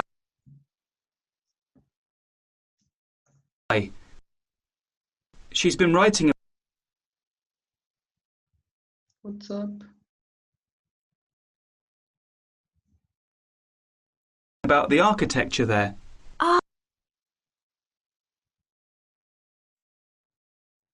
Oh, my internet is... Sorry, my internet is awful. Let's see again.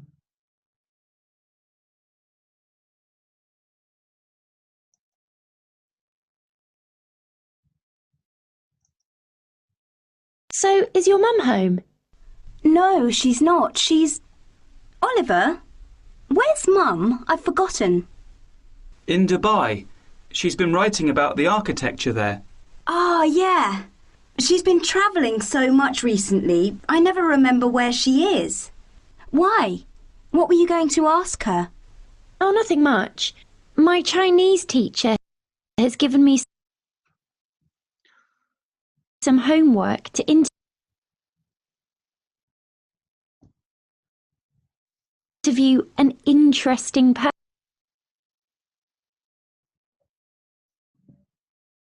person and translate it into Chinese for Monday.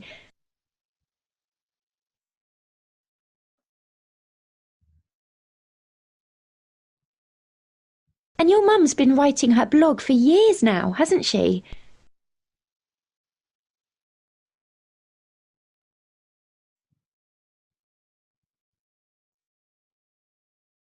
She's already visited lots of places.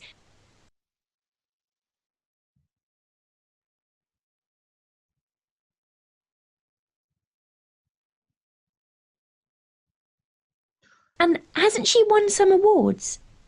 She's only won one.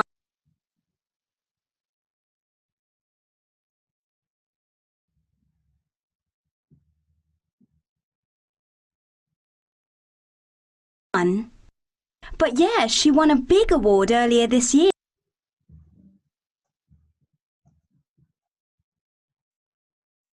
Some cake. Do you want some?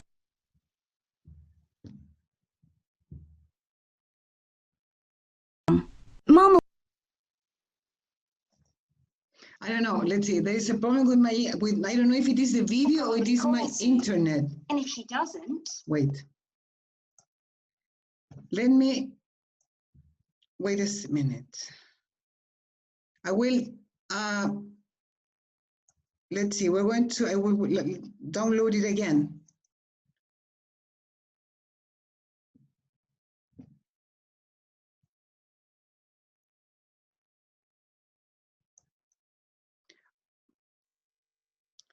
Let's see if this is better.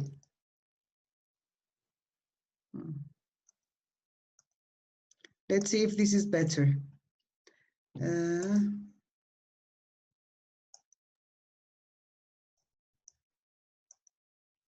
you see it? Yes. Yes. Yeah.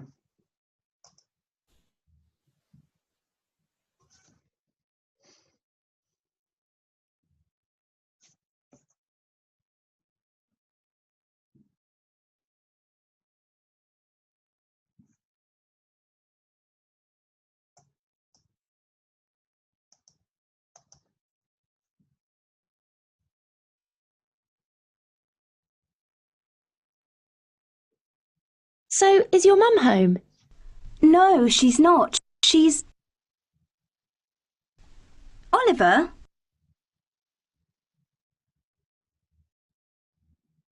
Oh. Where's Mum? I forgot.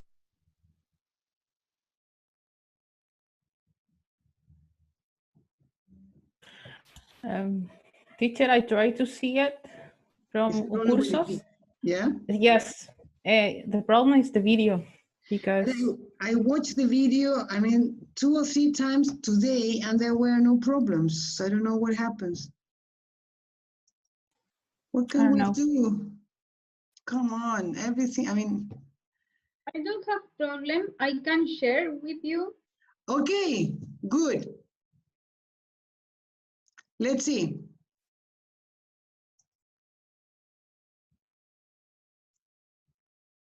Who has, Pamela, you don't have problems? No. Okay, very good. You can see it? Yes. Can the rest see? Yes. Okay.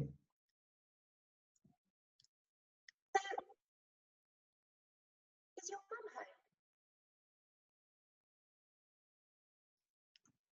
home? No. I don't know what happened.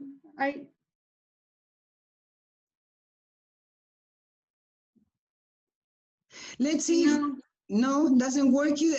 Let's see. Let's see if I can download it from from the website again. Strange because I. Wait.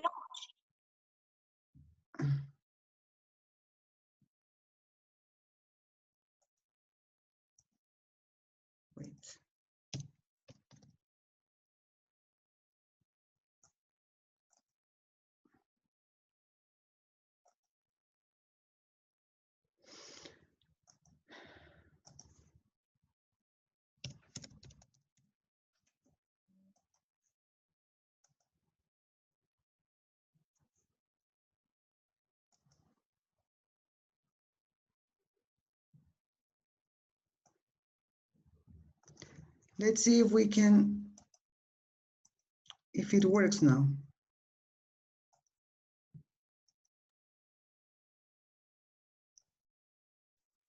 Let's see.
Is your mum home?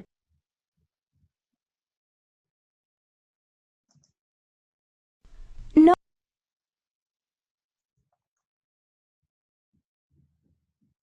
No, she's not. She's...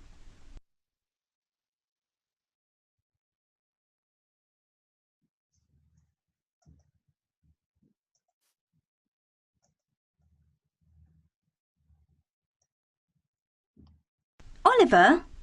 Where's Mum? I've forgotten. In Dubai.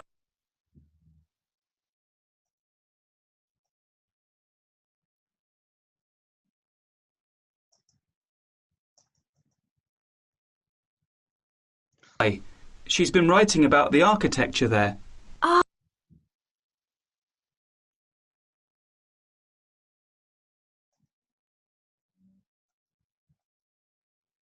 Oh, yeah. She's been travelling so much recently.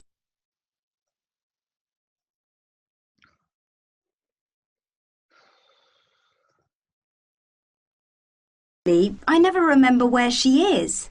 Why? What were you going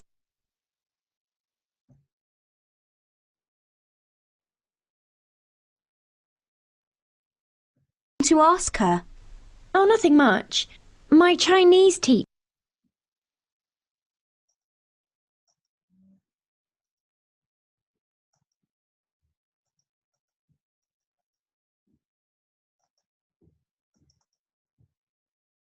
has given me some homework to interview an interesting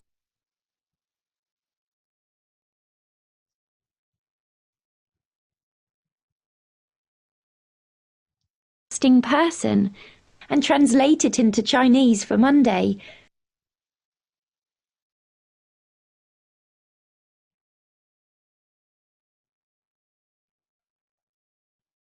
And your mum's been writing her blog for years now, hasn't she?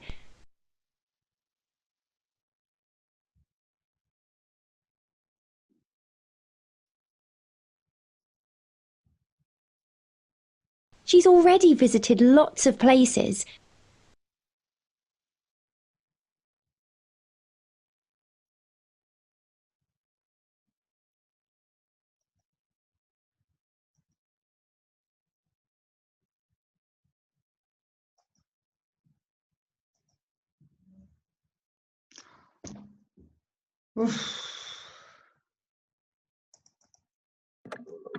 And hasn't she won some awards?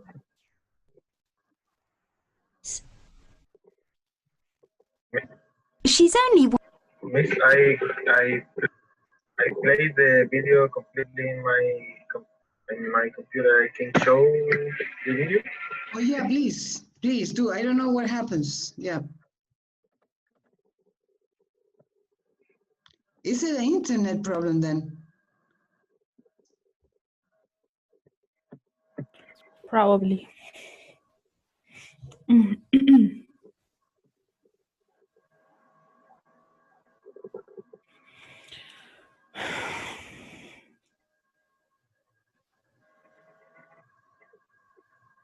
We cannot hear Javier.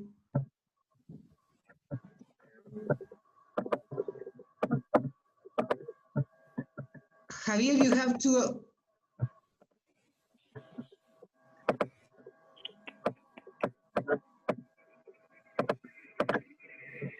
What I have to do? You have to share the, I mean, when you share the screen, bottom on the left, you have to look. If you go to, when you share the screen, when you share the screen, there is on the left, there is something to share the microphone. No, she's not. She's... No? Oliver? Yeah, that's it. Where's Mum? I've forgotten. In Dubai. She's been writing about the architecture there. Oh, yeah. She's been travelling so much recently, I never remember where she is. Why? What were you going to ask her? Oh, nothing much. My Chinese teacher has given me some homework to interview an interesting person and translate it into Chinese for Monday. And your mum's been writing her blog for years now, hasn't she? She's already visited lots of places. And hasn't she won some awards? She's only won one. But yeah, she won a big award earlier this year. Anyway, Oliver's just made some cake. Do you want some? Mum will probably call soon. And if she doesn't, you can interview Oliver. Oliver? Your brother, Oliver? Yeah, why not? He's going to be a master chef, you know. He's been learning to make amazing food, and he's been practicing his baking too. And he's travelled loads. Okay, you've convinced me. Hi, how's Dubai? Fine, it's good. There's a constant mist of desert sand, but it's an interesting place. Particularly considering the city has only really been here a couple of decades. It was a port for a long time before, but the modern city of Dubai is new. What have you seen so far? Well, I've been in the Burj Khalifa, the tallest building, the one in that film with Tom Cruise. It's incredible. And I've eaten at the Burj Al Arab too. That's the hotel that looks like a yacht sail. It is so luxurious. I haven't been to the Palm Tree Island yet. That's tomorrow. Have you bought any souvenirs? A Ferrari? No, I haven't had time yet, but I'll bring you something, even if it's only sand.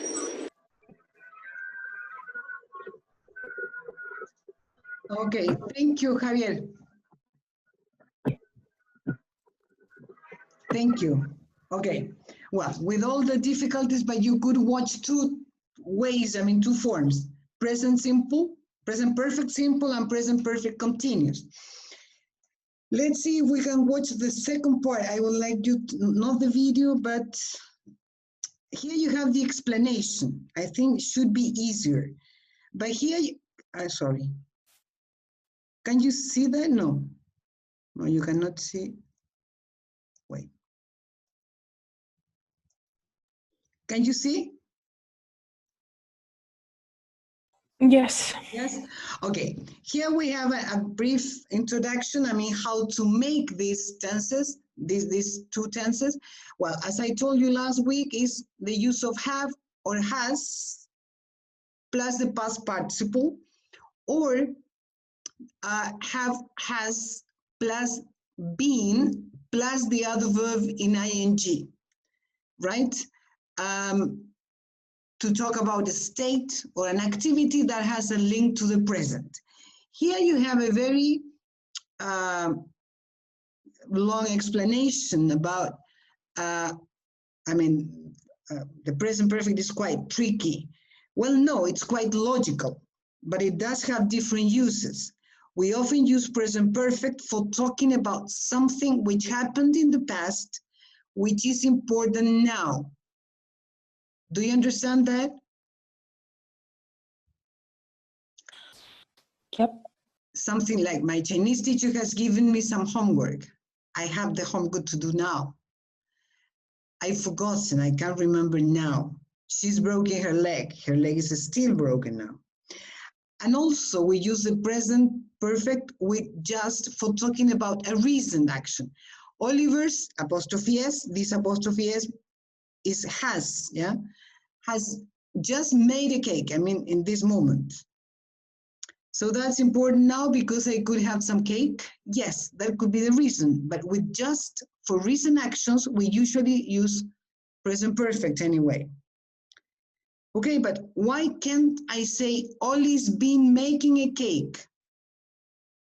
Present perfect continuous. You could, but then the focus would be more on the action rather than the result. Maybe you are explaining why the kitchen is in a mess. And here we are not, this is something, we say he's been making a cake, doesn't mean that the cake is ready. Perhaps he's still in the process, right? But we use the present perfect simple more when there is a result in the present, like the cake. And the present perfect continuous more when the action is important. Do you understand that difference? Yes, I understand. Yeah? Yeah, me too. Okay. So you would say she's been traveling a lot recently. Exactly, because we are more interested in the action than the result. Is the present perfect only used for recent event? No, not at all. We also use it for life experiences which happened at any time in the past. The person's life which continues in the present is the link to the present. Example, she's one. Be careful without confusing this with is. She's one is followed by a past participle. She's won an award. She has won an award. Sophie has been to Berlin before. So she could have been to Berlin last month or 10 years ago. Exactly, we don't know when. And it isn't important. If you wanted to say when, you would have to use this past simple. Sophie went to Berlin 10 years ago. Yeah. We also use the present perfect for actions or states that are unfinished. Example, your mom's been writing her blog for years now, hasn't she? So she's still writing her blog. The action hasn't finished. It's not complete. Yes? Yes. Would I say she's reading her blog for years? No, we usually use the present perfect continuous for talking about the length of time something goes on for, with phrases like for years, for a long time.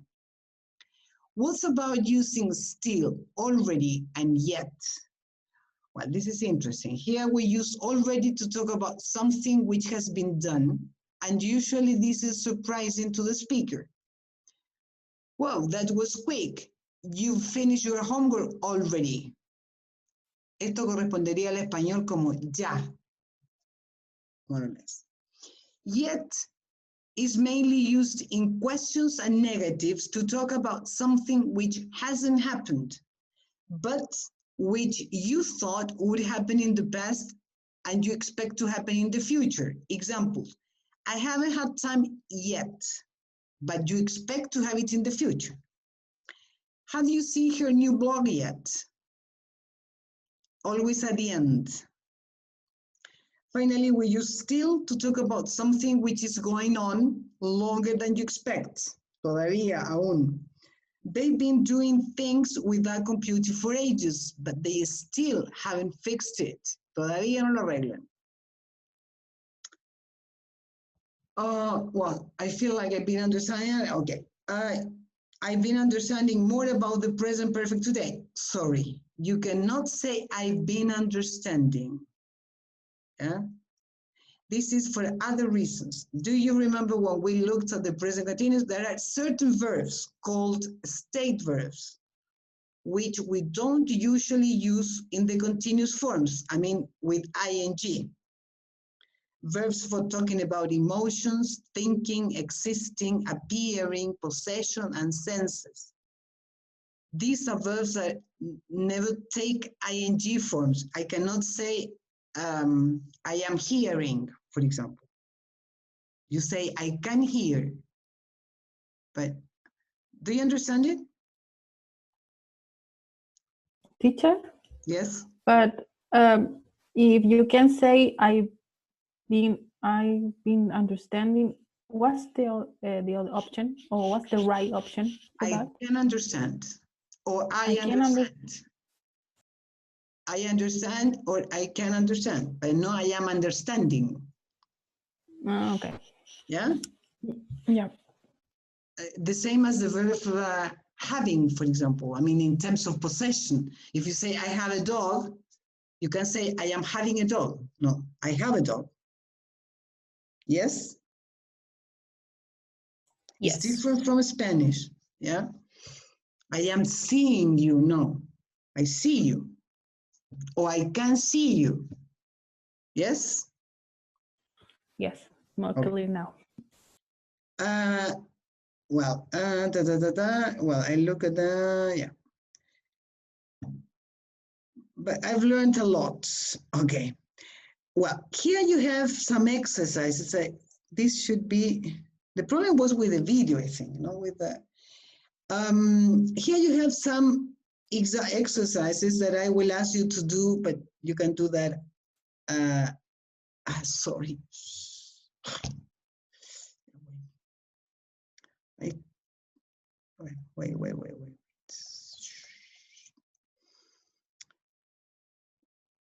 There is one exercise that I would like you to do now. Right here, there are 8 exercises where you have to read the sentences. Yes. For example, the first one. He's waiting for Amy. He arrived 40 minutes ago. Which of the 3 sentences corresponds to that meaning? Do you understand it?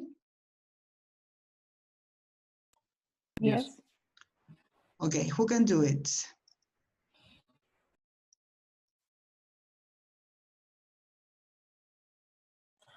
The third option, he's waiting for Amy for 40 minutes. Be careful. He is waiting for Amy now. And he arrived 40 minutes ago. A. Sorry? It's the first one. Yeah, right. He's been waiting for 40 minutes. Yes. Yeah? Because if you say he's waited, that means he's no longer waiting for her. He's waited for Amy for 40 minutes and then he was tired and he left. Do you see the difference? Yes. Yeah. Yes.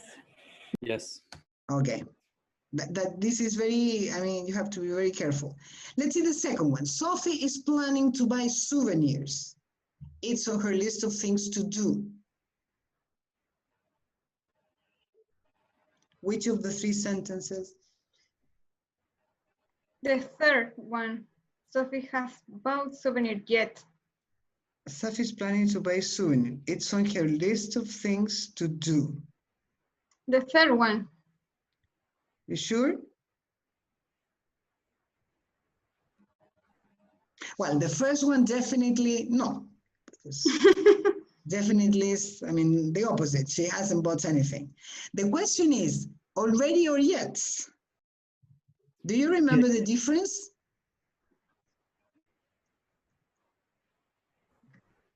Already is like now. She has to do it now, but yet maybe she can do it in the future. Yeah, good argument. Do you all support option 3? Yes. Yes? Well, let's see. We will check them at the end because I need to finish in order to check them. Sophie wanted to visit the Burj Al Arab Hotel. She went there 2 days ago.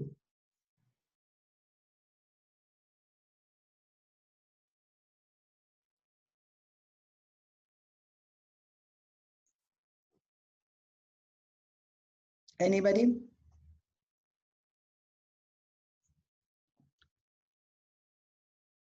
The second one. The second one. The second one, okay. Let's see the next one. I don't know what octopus. You know octopus? Yes, it's very tasty. Yes. I don't know what octopus tastes like. Pulpo. Yeah.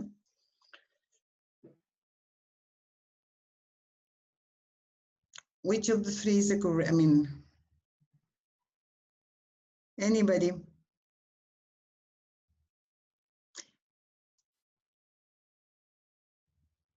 Bastian, you have been very silent. The third one. Sorry? I have never tried octopus. Number 3. Okay. Yeah. Let's see the next one. Ollie took his cake out of the oven a moment ago.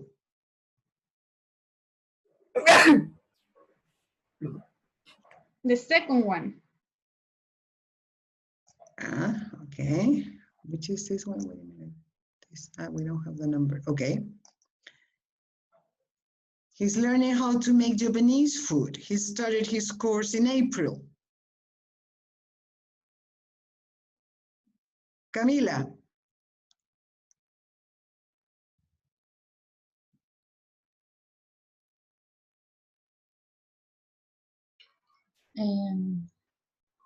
I am thinking now. Okay.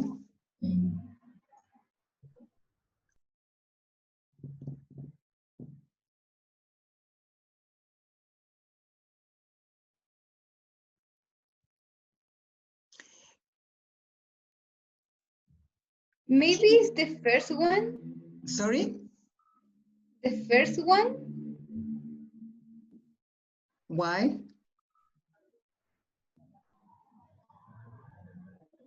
I know that the third one is doesn't correct. Yeah. The third one is discarded because he didn't, I mean, the process hasn't finished. Yes. And especially in April, because he started his course in April, so impossible to have finished then. So the question is between 1 and 2. Camila? I think the first one. The first one? Why? Because during in the time he's learning. O sea, still learning? Or? Yeah. The process started in April, so since April, but the process hasn't finished. So he's still learning. Yes. He has been learning. Yeah. Let's see the next one. The first thing she did was go to the traditional restaurant.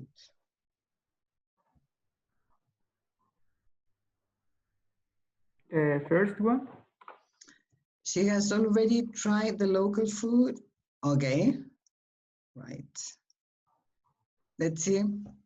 We didn't have English class this morning. It's the last lesson later today.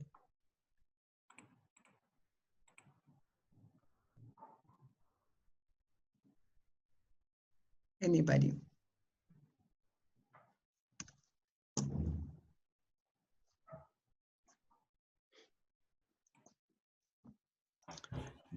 Ursula.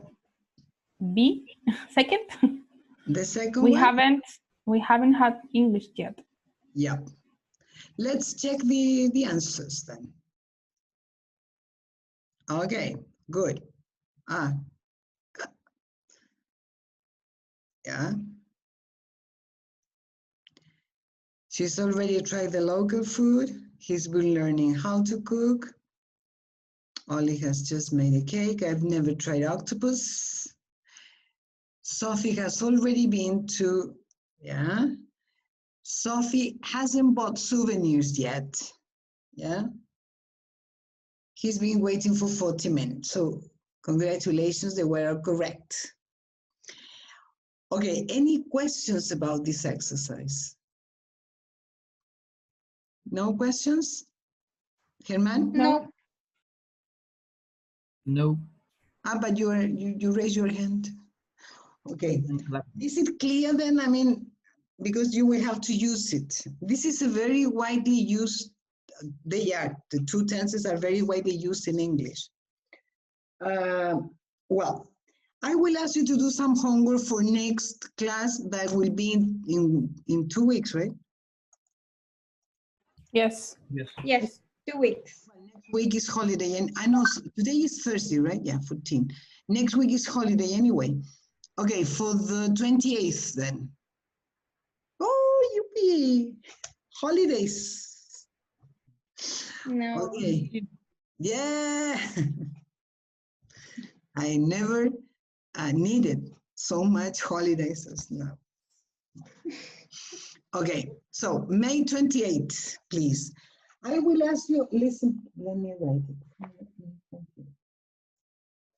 I will ask you to write 6 sentences. I want you to write 3 sentences using present perfect simple and 3 sentences using present perfect continuous. That is the first requirement. The second one is that these sentences must describe important events in your, important things about your living, your life. Yes? For example, I don't know, I have been working in this company for 5 years. I don't know.